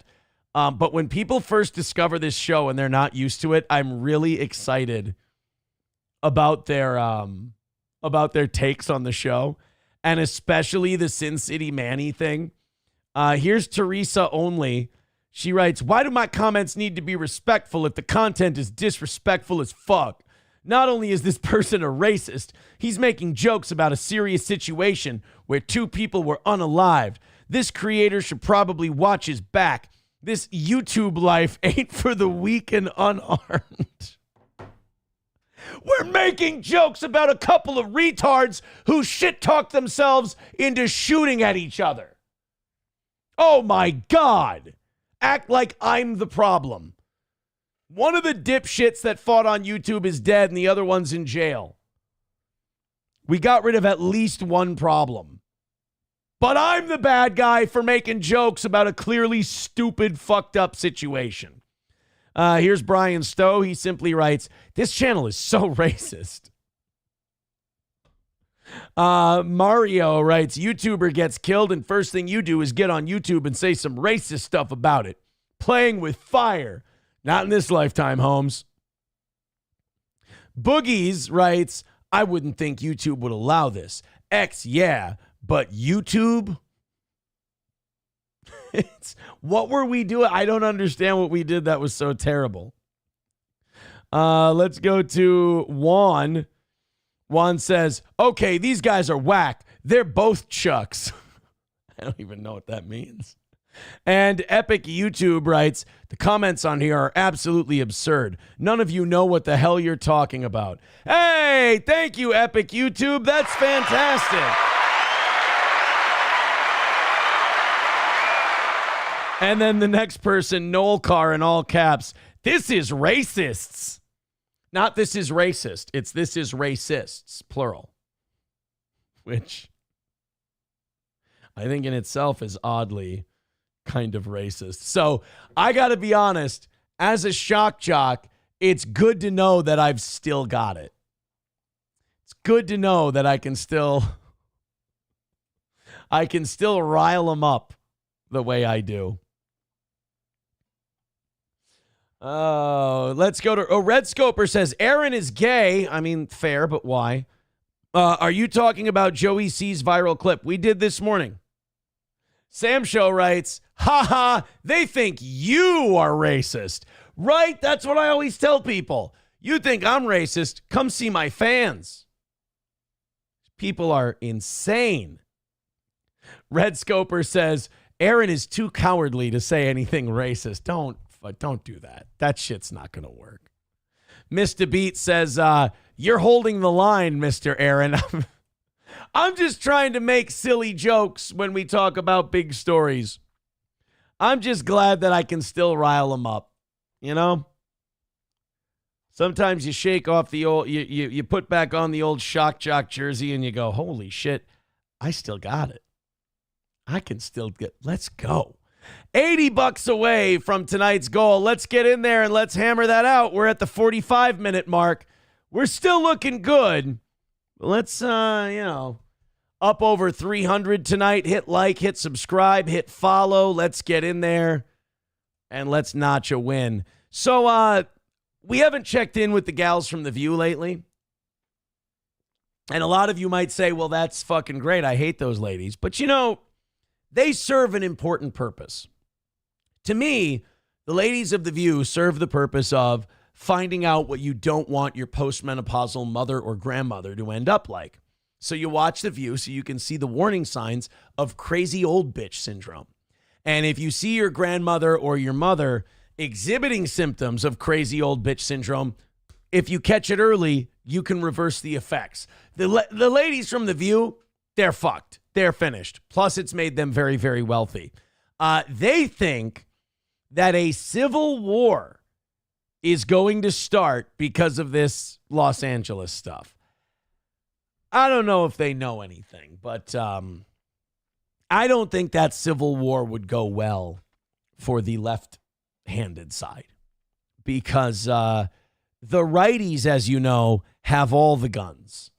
The left would not be very wise in starting a civil war because for the last 50 years, they've been attacking guns.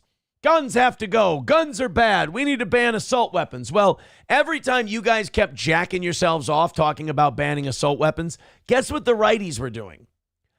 Buying assault weapons, thinking they were going away. So when you declare war over Trump deporting people who don't have a right to legally be here in the first place, you're declaring war on people that are armed to the fucking teeth.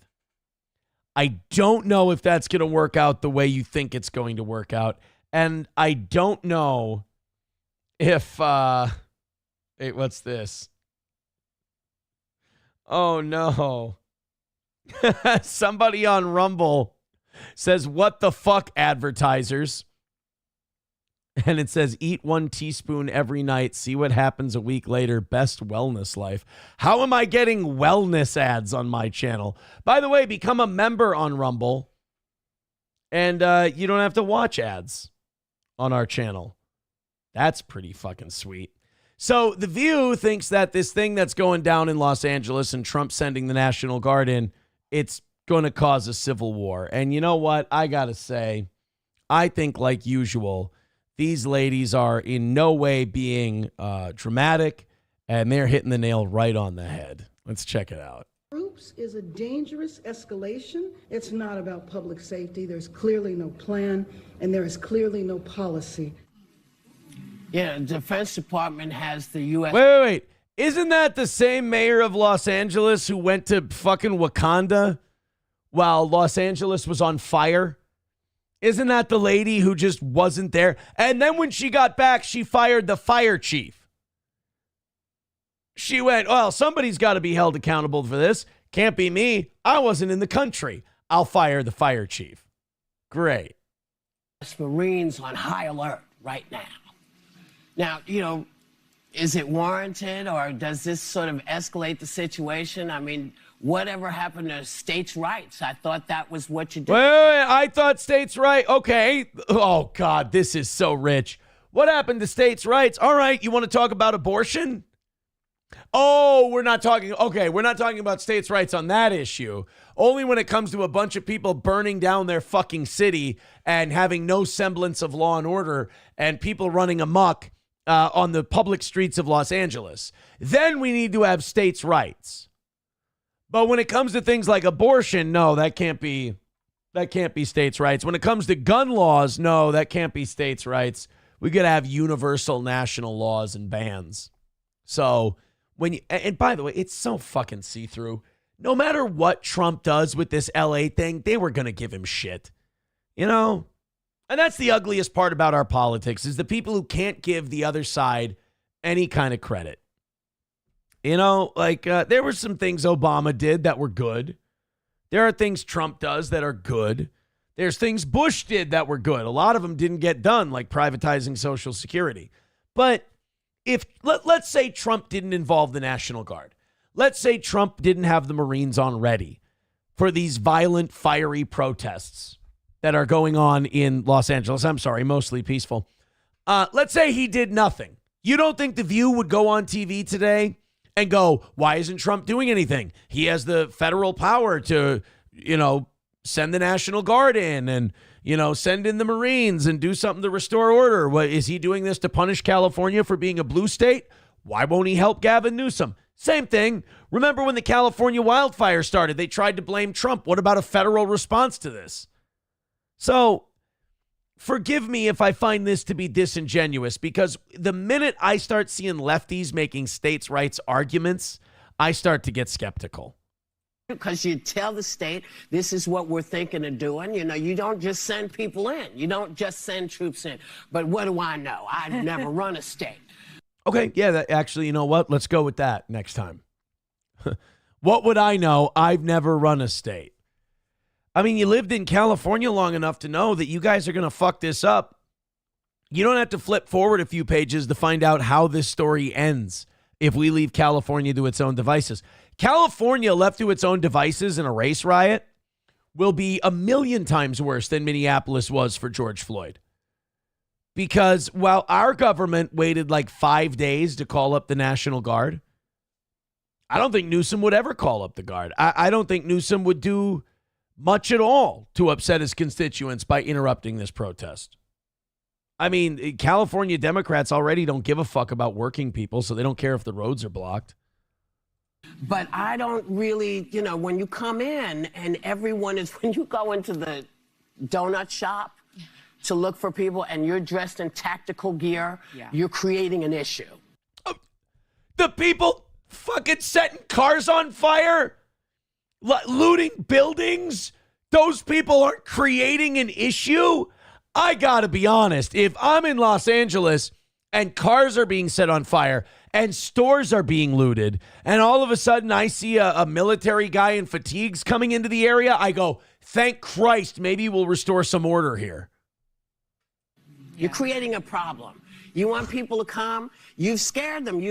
Even when people are supposed to be there, when they come to talk to the judge, you're arresting them right after. What is? Yeah, kind of like, if you were on camera just wandering around on January 6th, you got thrown in a federal fucking prison. You mean like that? God, fuck these people and their double standards. Holy shit, they are too stupid to even reason with. Oh, man, when people come in and say they were part of the riots, you arrest them right away. Hello? Jesus. I mean, you got people setting cars on fire. You have people setting buildings on fire. You have people doing all kinds of unruly shit.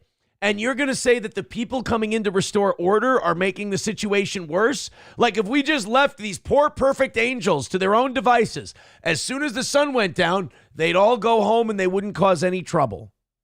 What's going on here? I think what really matters from... Oh, boy. I can't wait to hear Sonny Hostin's take on this. It's usually so measured and reasonable. Oh, fuck. This is good. It's going to be angry. It's going to be bitter. And it's going to be biased as all shit. Sort of a long view here is the fact that he is militarizing and deploying the Guard for the purpose of policing Americans' protest activity, right? Our freedom of speech, our freedom of assembly. And there's very... The minute you start blocking a public road or setting people's cars on fire or making it so that people can't open up their businesses or get to work, we're not talking about freedom of assembly anymore.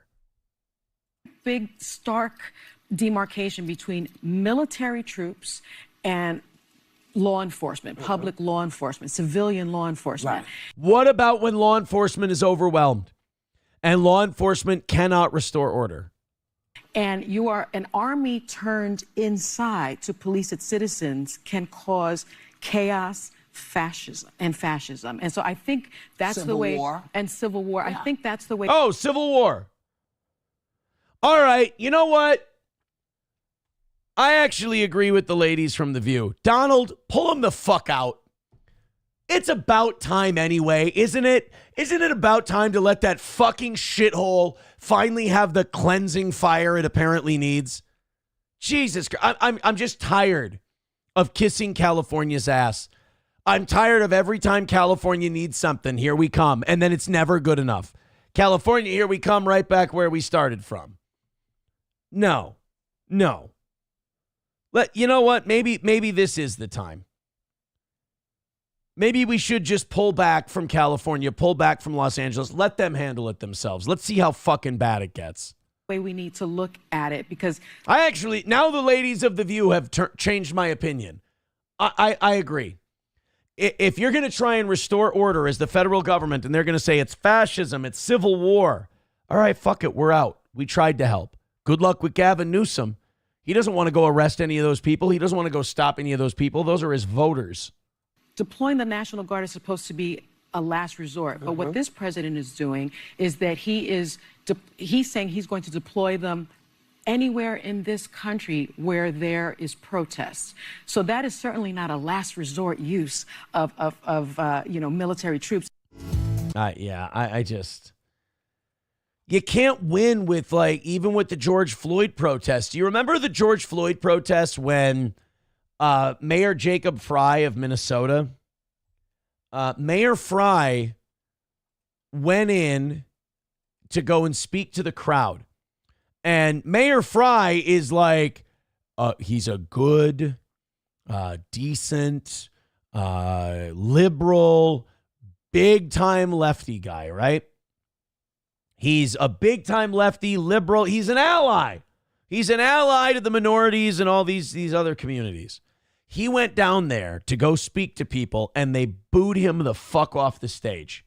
There was a stage set up in George Floyd Square, and he was going to be a good liberal and go down and talk to them and bend the knee and hat in hand talk about how great and wonderful all these rioters were. They booed him the fuck out of there, and they kicked him out of the thing, and he had to leave with his tail between his legs. So you know what? Let California deal with it on their own. If they don't want the help, don't give them the help. I mean, what are we doing now? Why try to help people who don't want to get help, who don't want to help? You know? It's just, they keep saying, you're fascist, leave us alone, leave us alone. Maybe they're right. Maybe we should leave them alone. Let's see what happens. A lot of people are moving from California to Texas and Florida anyway. You know? Helgi says, well, the sad truth is when you deal with room temperature IQ people, they tend to not look at things objectively and prefer their self-interests over the benefit of society as a whole. Maybe it's time to just have that big cleansing riot in LA. You know? Stop trying to hold back the floodgates. We got $10 from Fake Dono over on PayPal. Oh, no. Not those damn fake donos again. Son of a... I hate those fake donos. $70 away from tonight's goal. Guys, we got about 35 minutes left. We're $70 away. Do me a favor. Let's have everybody come in right now. Throw in your 5s, your 10s. Let's throw in our gifted memberships and all that stuff. Let's get our perfect Monday taken care of. We're only $70 away. You guys have done great. Go ahead. Knock it out. I do have to update. Do you think this is going to give it away? Hold on. Adam Simon is now at $22, but I don't know who that fake dono came from. There you go. Adam Simon with 22, Gray Duckling with 24, Captain Joe with 40, and Steven with 85. So why don't you guys go ahead and rally up and help me out? That $70 thing hanging over my head right now with 34 minutes left is it's a little rough with 34 minutes left, but it's not too bad. I think if we go on a little rally here, we should be all right. So Streamlabs, PayPal, Venmo, Super Chat, you know the links. Click one of them, throw in a few bucks. Let's notch ourselves a W, huh? It's a small goal tonight, too. So let's make this, let's keep that reputation of the evening show alive with some contributions. So we watched, speaking of immigration, last week we watched that video in Minnesota of the ICE agents going through Minneapolis. And all the protesters there were like, hey, wait a minute, we're a sanctuary city. What the hell's going on? And there's just federal agents throwing fucking dumb hippies around, and they're getting in the way and like, fuck you, you piece of shit. And they just brush them off to the side. And boy, did they go flying like Shawn Michaels selling back in the 1990s. Well, the Minneapolis Police Department had to deal with this because, you know, people were saying, hey, wait a minute, I thought Minneapolis was a sanctuary city. I thought Minneapolis was one of those places that was safe from ICE raids and immigration police and shit like that. So the Minneapolis Police Department, who have been completely castrated since the George Floyd thing, had to put out a statement on the whole deal, and this is what they came up with. Federal agents surrounding a Mexican restaurant in South Minneapolis this morning. The situation got It's a little poetic. Out of control after a large crowd gathered and began demanding answers. They showed up after rumors spread about a possible immigration raid there, but that's not what happened. Fox 9's Mike Manzo. Imagine that. So a large group of protesters got together, pulled some things out of their asshole, and just assumed that's what was happening. And they accepted it as gospel, and that caused a big panic. And then because of that misinformation, all kinds of unrest was created. Boy, that doesn't sound familiar in these parts at all. Tony joins us now live. And Mike, this had nothing to do with immigration in the end. Yeah. So wait a minute. Not only was this not a raid on this business, it didn't even have anything to do with fucking immigration. God damn it, we are too stupid. Randy Mayor Jacob Fry used this as an example of how misinformation can spread really quickly and get out of control and cause problems, and it appears that that is exactly what happened earlier. Really, because I would say that about 5 years ago, Minnesota had a great example of how misinformation and exaggeration could burn a whole fucking city to the ground. This morning and into the afternoon. In fact, police say federal agents didn't even arrest anyone, though some of the video shows at least one person detained, though it doesn't mean they were arrested. They say the agents executed a search warrant as part of a criminal investigation. The agents stood outside Takare Iber. Wow. So federal agents were looking for a suspect in a federal crime and were there to serve a warrant on that federal crime. And two people were in the street and they went, that might be ICE. This might be an immigration raid. And why? Again, that liberal racism working against them. Because it's a taqueria and a Mexican cantina. Well, then it has to be immigration, right? It has to be illegals. It can't be anything else. And so then they told two people, and they told two people, and they told two people, and all of a sudden you got a bunch of fucking blue-haired hippies in the street hassling a bunch of federal officers who weren't even there for immigration. Great. Berry area, I should say, on East Lake Street and Bloomington Avenue. East Lake Street. You're gonna find a lot of warrants on Lake Street. If you want to find warrants, Lake Street's a great place to go. Guns. They also had a military-style truck outside. Protesters started seeing this around 10 o'clock this morning. Some agents had ICE badges on, and that may be where some of this confusion initially started. I mean, you go in some parts of Minneapolis or some parts of St. Cloud like that, a lot of the clientele and a lot of the citizens there are going to think that it's they're reenacting Black Hawk Down.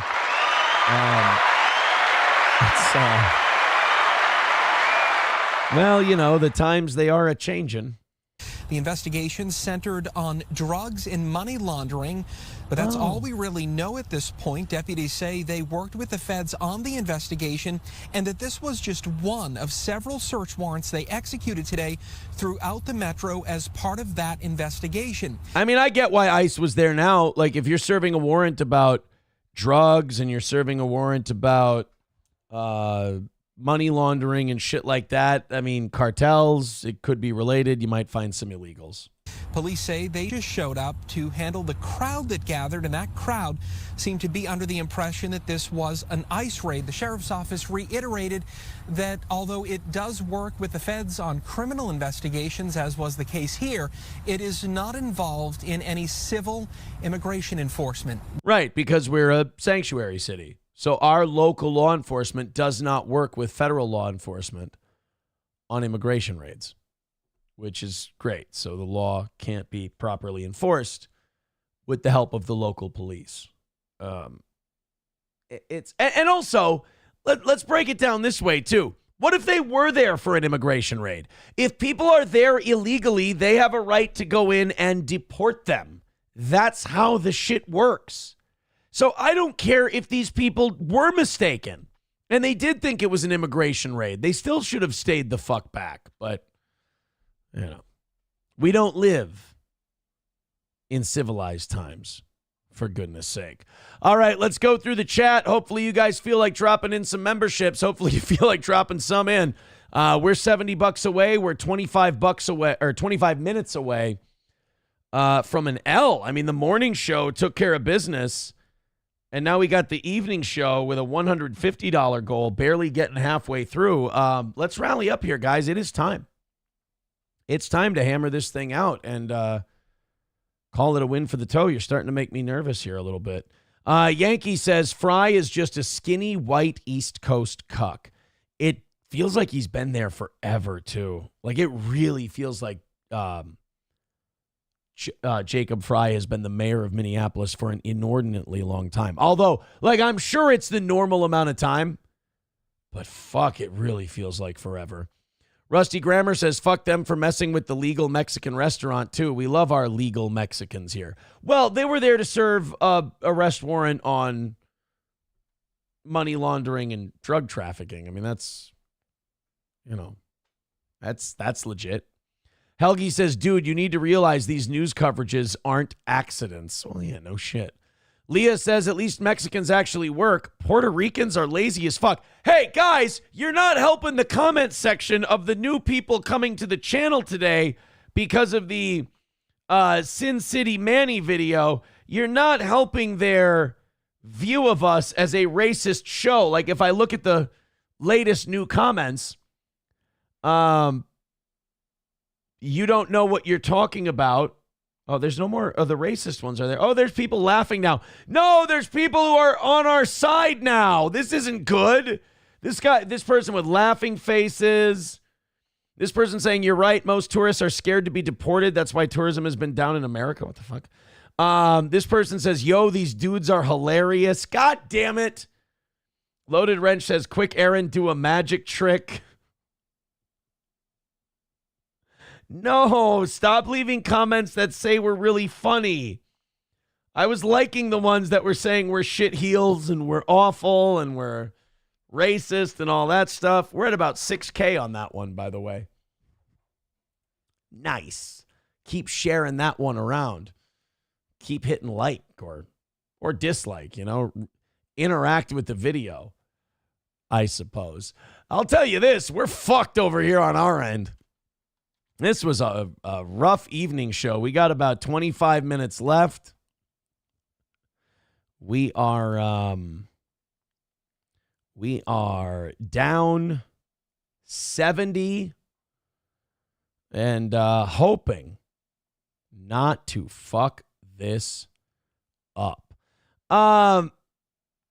This is did Keith Olbermann have something to say about the LA stuff? I am excited to hear about what Keith has to say. By the way, you drop $50 on this show, you get our Keith Olbermann drop. Yes, I'm desperate and I want money. Now on the new Countdown Keith is one of those guys who gets more entertaining to watch the older he gets.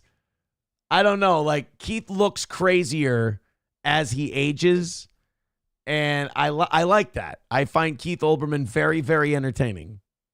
Not for the reason he would like me to, but I like the guy. Podcast. Donald Trump's terrorist attack on Los Angeles.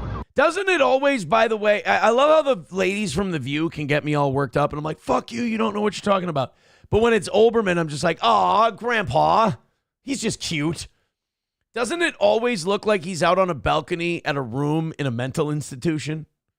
Like the only thing missing is like if we look down here and there were nets down below to catch the crazies.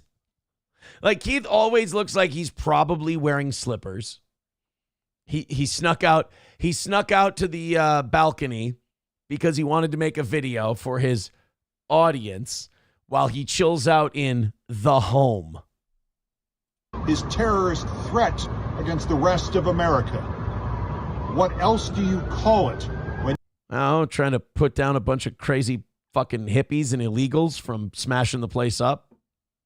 Or a terrorist attack, either one. You send in the National Guard and threaten to send in active Marines into a U.S. city to threaten and possibly shoot civilians who are trying to protect people from being kidnapped, disappeared, and renditioned to foreign torture centers.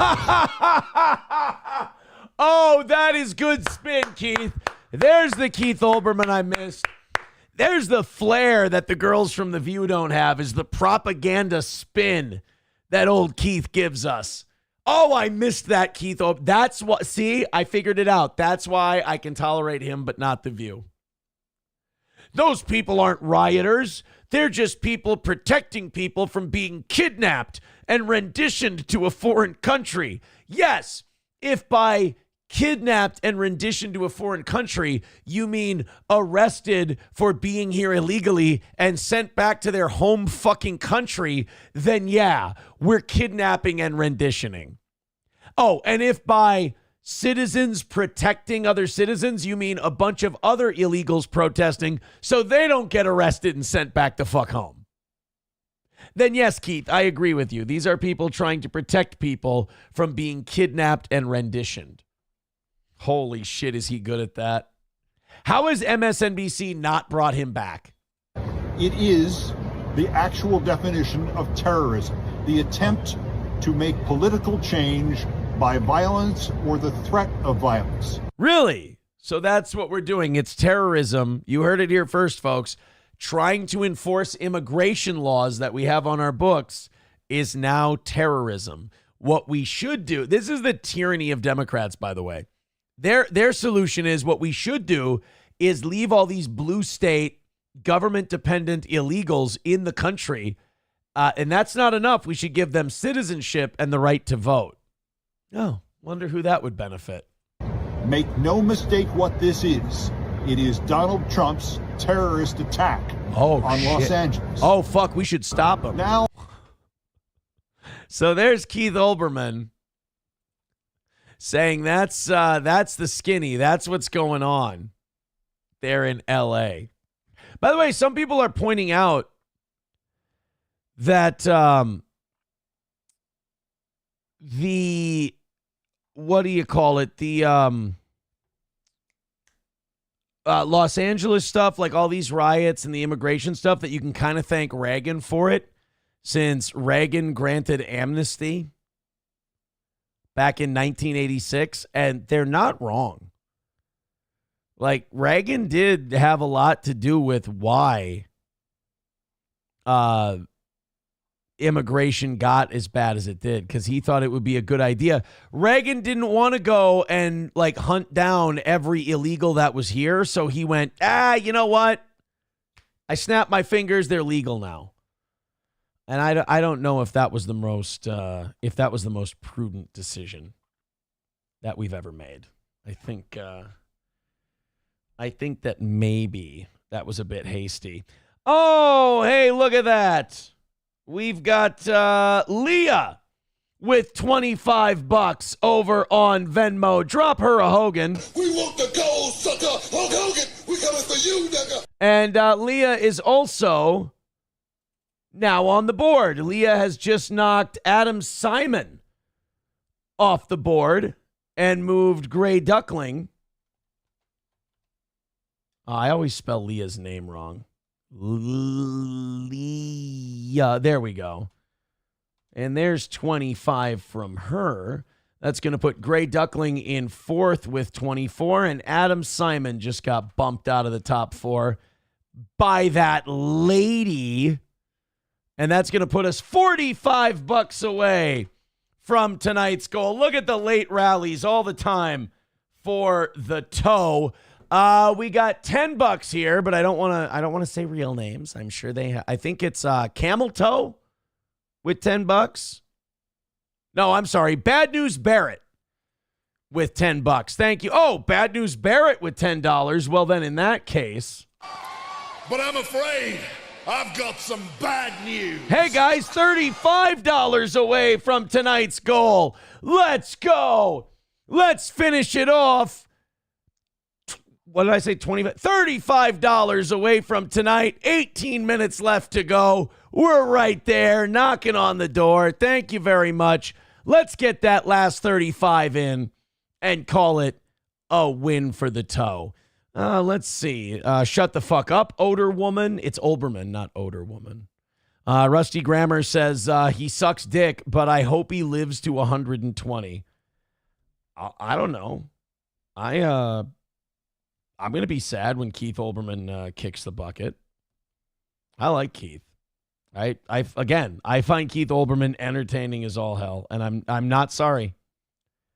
I'm not sorry that I find Keith Olbermann insanely entertaining. Update on the Manny thing. One black person wrote, reported. Another person, who are these people? Never heard of them. That's the point.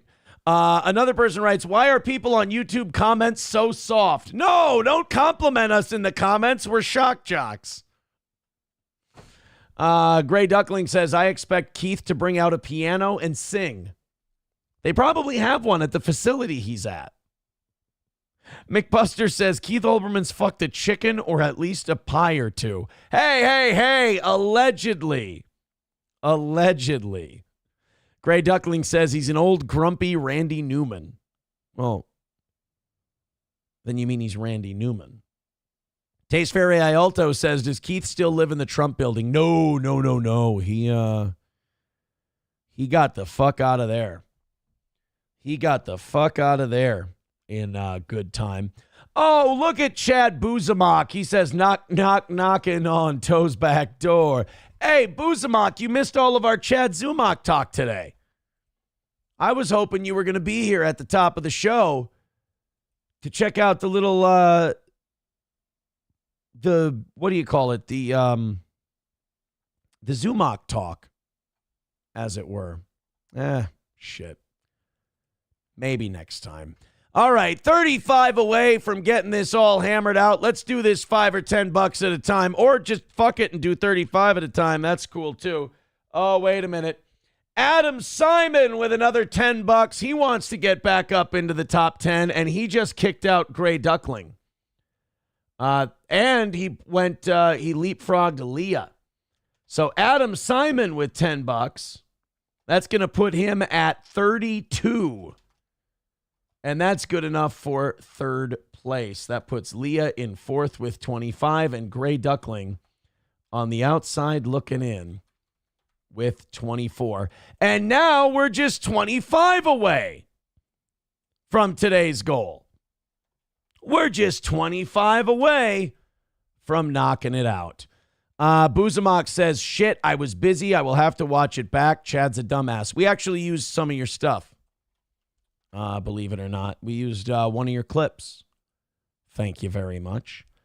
Sam Show says, LOL, Gabe Hoffman is blocking people for questioning why he's taking his findings to Kiki. Is that why he blocked you, or were you being a dick about it? Be honest.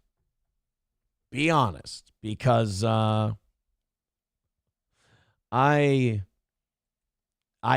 worry, Sam Show, that you, given your proclivities, might upset a Jewish man. That's all I'm saying. You might upset a Jewish fella. By the way, I'm, again, very excited to watch that Gabe Hoffman interview. I think it's going to be good. I think it's going to be very interesting. I can't wait to see what Gabe's got. I mean, the guy just doesn't take this shit up on a whim. He's a pro. Chad Zumock says, thanks. Working on Chad video of super tips, saga, and hypocrisy. Going to be a while since every day he keeps doing more dumb shit. Yeah, and it's like, I think Zumock would agree with me. Like, Patrick's very thin-skinned and sensitive. Chad talks shit about him on MLC. So Patrick got vindictive like a bitch. And he went, take away voices from him. But that's not Patrick's fault. We all know that Patrick is that way. He's the most thin-skinned guy out there. That whole making him feel thing is complete projection. Because I make him feel on a daily basis. It ain't hard. I can even be lighthearted and he gets pissed off and offended. So Chad should have known that when he got involved with him. I don't think you can get into business with somebody that you're very familiar with and then get pissy when they end up being exactly who you thought. I don't know. Also, speaking of sagas, Chad Zumock, did you see the one that Turbs McGurk is on? That seems like a really interesting saga, that investigation. I'm interested to see where that ends up going. All right, guys, while we get to our last couple of stories here, let's hammer out our last $25 and call it a win for the toe. I'm just kidding, Zumock. I knew you weren't going to say anything negative about Melton, even if it was absolutely true. I was just fucking with you on that one. TikToker Natalie Reynolds has been banned from TikTok for tricking. Oh, shit.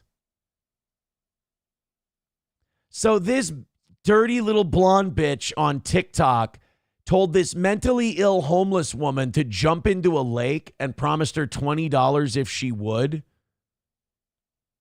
And oh fuck, here, watch this video. This is a really, really hateable lady. Oh my God, do I hate her. I want to jot this down. I don't know if she's popular or not, but I'm going to write this down as one of our clips. I think tonight I might put up our Joey C clip from this morning, but this chick we might put up tomorrow. This is, there's something about like vulnerable adults or vulnerable people in general that when you fuck with them for content, like in the real world, that's shitty, Like if somebody who's a little off does a show and they're talking shit and you're talking shit, whatever, you keep it on wax, as the kids say. But when you do like real life pranks and you fuck with like vulnerable adults like this, especially when you're like a skinny little blonde chick and you think you can get away with just about everything, you fucking deserve everything you get. Right? No. All right. I wasn't going to, because my feet were getting You should hot. just jump in right now. But I'm gonna jump in with my shoes on. Okay. Ready? Yeah, ready? So she told this homeless, mentally ill woman she'd give her $20 if she jumped in the water. Oh! By the way, this homeless, mentally ill woman can't swim. Wait, what the fuck? Did you see her ass? What? Oh, You said it was okay. You said you wanted to swim. You told me to jump in. I didn't tell you to jump in. Yes, you did. You said thank you guys. We're gonna have you guys get out.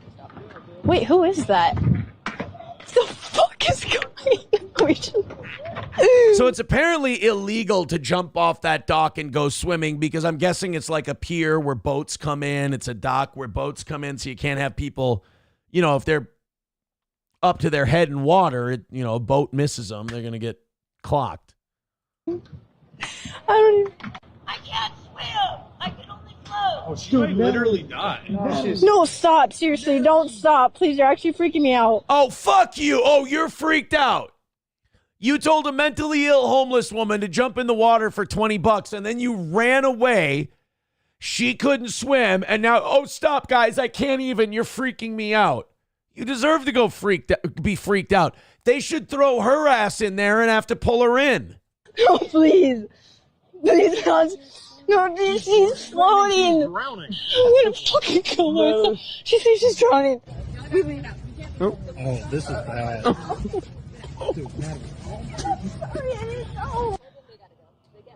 I'm sorry, I didn't know. I just wanted to taunt a crazy person and make them jump in the water for $20. How was I supposed to know that this homeless person wasn't Michael Phelps? I had no idea. We leave. Oh, this God, people, entitled fucking bitches like this who just, I mean, who have gotten everything handed to them their entire life. They've gotten away with shit. They've gotten out of shit for being the pretty girl. Probably blame the fat, ugly girls in school whenever they got in trouble and they skated. God, and then they cry and play victim when they get caught being a piece of shit. I really hate that. That bugs me more than anything else because, again, they get away with it. Oh, she's just this pretty little retarded, dumb, blonde white girl. We can't hold her accountable for the really shitty, evil thing she did. If a guy who was like 5'8" and 200 pounds did this same thing, they'd be like, oh, lock him up as long as you can. Fuck that ghoul. Fuck that monster. But her, oh, I'm sure there's people simping for her. No, that's a really mean, shitty, dangerous thing she did. And she played on a vulnerable adult to do it. Fuck her. Dude, Natalie. Dude, I'm sorry, I didn't know. She said she's drowning. She said she's drowning. You didn't know that the crazy lady that you found on the side of the road wasn't going to be able to swim. Yeah. I think you literally... Thank God those people were around. If they weren't, oh my God, then that would have been a nightmare. She wasn't going to jump in and help her. Murdered the lady. No, I didn't. I swear. I think you No, I didn't. Let's go. There, she's drowning in the lake. God, there's a fire. So you run away. She's drowning in the lake, so you run away. Wow, you're great. Nah, this is bad. There's fire and rescue. Wait, this is really bad. Did they detain her? Did they do anything? It says here that she ran away. She's been banned from TikTok. I mean, whatever. Been banned from TikTok. Austin Fire Department and paramedics had to pull her out of the water. Fucking asshole. And again, only feels bad because she got caught. Only feels bad because she got caught. Holy shit! Atomic Ray with 10 gifted memberships. Give that man an Olbermann. They are afraid. And... But I'm afraid I've got some bad news. That's another win for the toe. Holy shit. And it also puts Atomic Ray in second place with $50.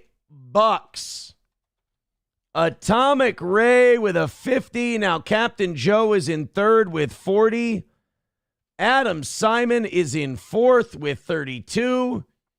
And Leah is dropped from the top four just for now. Just for now. And Steel Toe gets off to another perfect start. You know, I should probably just stop even reading the goal because it seems like 5 minutes before every show, everything's just fine. So we have Leah, who's close at 25. We have Tay, who is close at 20. We have Gray, who's close at 22. And God damn, was there no, and Adam Simon's already up there. So we got a bunch of people who are really, really close to getting there, to being in that top four. Holy shit. So who got all those memberships? Let's take a look. Tim Bollinger. Oh, I'm sure he loves that. Bollinger is a serial seether.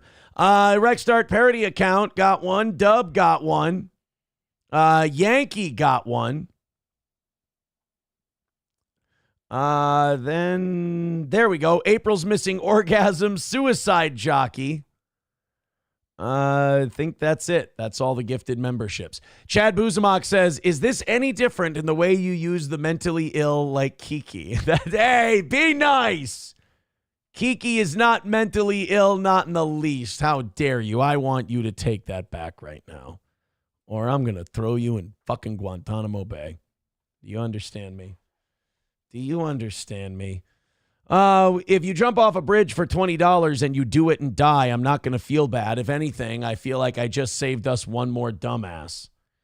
I just hate that chick's probably going to get away with it. That's what I hate. My Lost Interest says, when you drown a homeless woman, best not to do it on live stream. Yeah, what kind of fucking retard would commit a crime on live stream? What? Oh. Fuck. Now that I think about it, I believe we should show some understanding and some patience, and I think we should maybe some forgiveness, because like me, I don't think this woman really understood the gravity of what she was doing. Maybe she was just doing it because she was in a really bad spot and she wanted a friend to compliment her and say that she had done something well and that they didn't know that that would be a crime and that they could possibly be punished for it. And had they known it was a crime, they certainly would have never done it. Maybe they grew up in a different time where, you used to show your buddies pictures of you making women jump in the water for $20. And that wasn't a crime back then. And now I've changed my opinion on this girl. I think we ought to go easy on her, if you ask me. Leah says, I actually like Kiki now. Kraken Slappin says, okay for someone to lose their life savings to a phone scam, but if an idiot jumps in the water because someone says they should, they're a victim. You know what? I can see my hypocrisy on this one a little bit. 09 Canyon says if she had any honor, she would have tossed her 20 in after her. She earned it. That's true. Like, just try to make a little organ, like a paper airplane out of the 20 and see if you can get it to her. I don't hate that idea. Sam Show says, imagine being that homeless fat retard explaining to the cops somebody told her they'd pay her to commit said crime. Whew. Yeah, now that the crime's been explained to me fully, I empathize with this poor woman. I really fucking walked headfirst into that one. Let's go. Anonymous Fake Dono with $5 says for Leah's tote board total and snacks for Gordy. All right, Leah is now at 25, thanks to Anonymous Fake Dono. Still not going to get into the top 4, but brings her a little bit closer and certainly puts us over by about, $25-30 for tonight? Thank you guys very much. Rexdart parody account says, but officer, the little blonde girl told me I could jump in the lake. Nick Ricada told me I could piss in that lake. All right, guys, let's get out of here. Thank you very much. We will talk to you again very, very soon. 6 a.m. comes awful quick, and so do I. Wait, what? That's right. Leah was at 25. I gave that total to Miss Tay.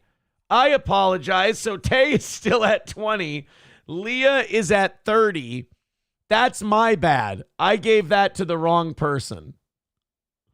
I almost fucked that up before we left. But now she's just 2 behind Adam Simon. There we go. All right, guys, another win for the toe. Another perfect start to the week. Actually, our first perfect Monday in quite some time. It has been a while since we've had a perfect Monday. So thank you to the morning crowd and the evening crowd. We got our win. We'll talk to you again at 6 a.m. Have a great rest of your night, everybody.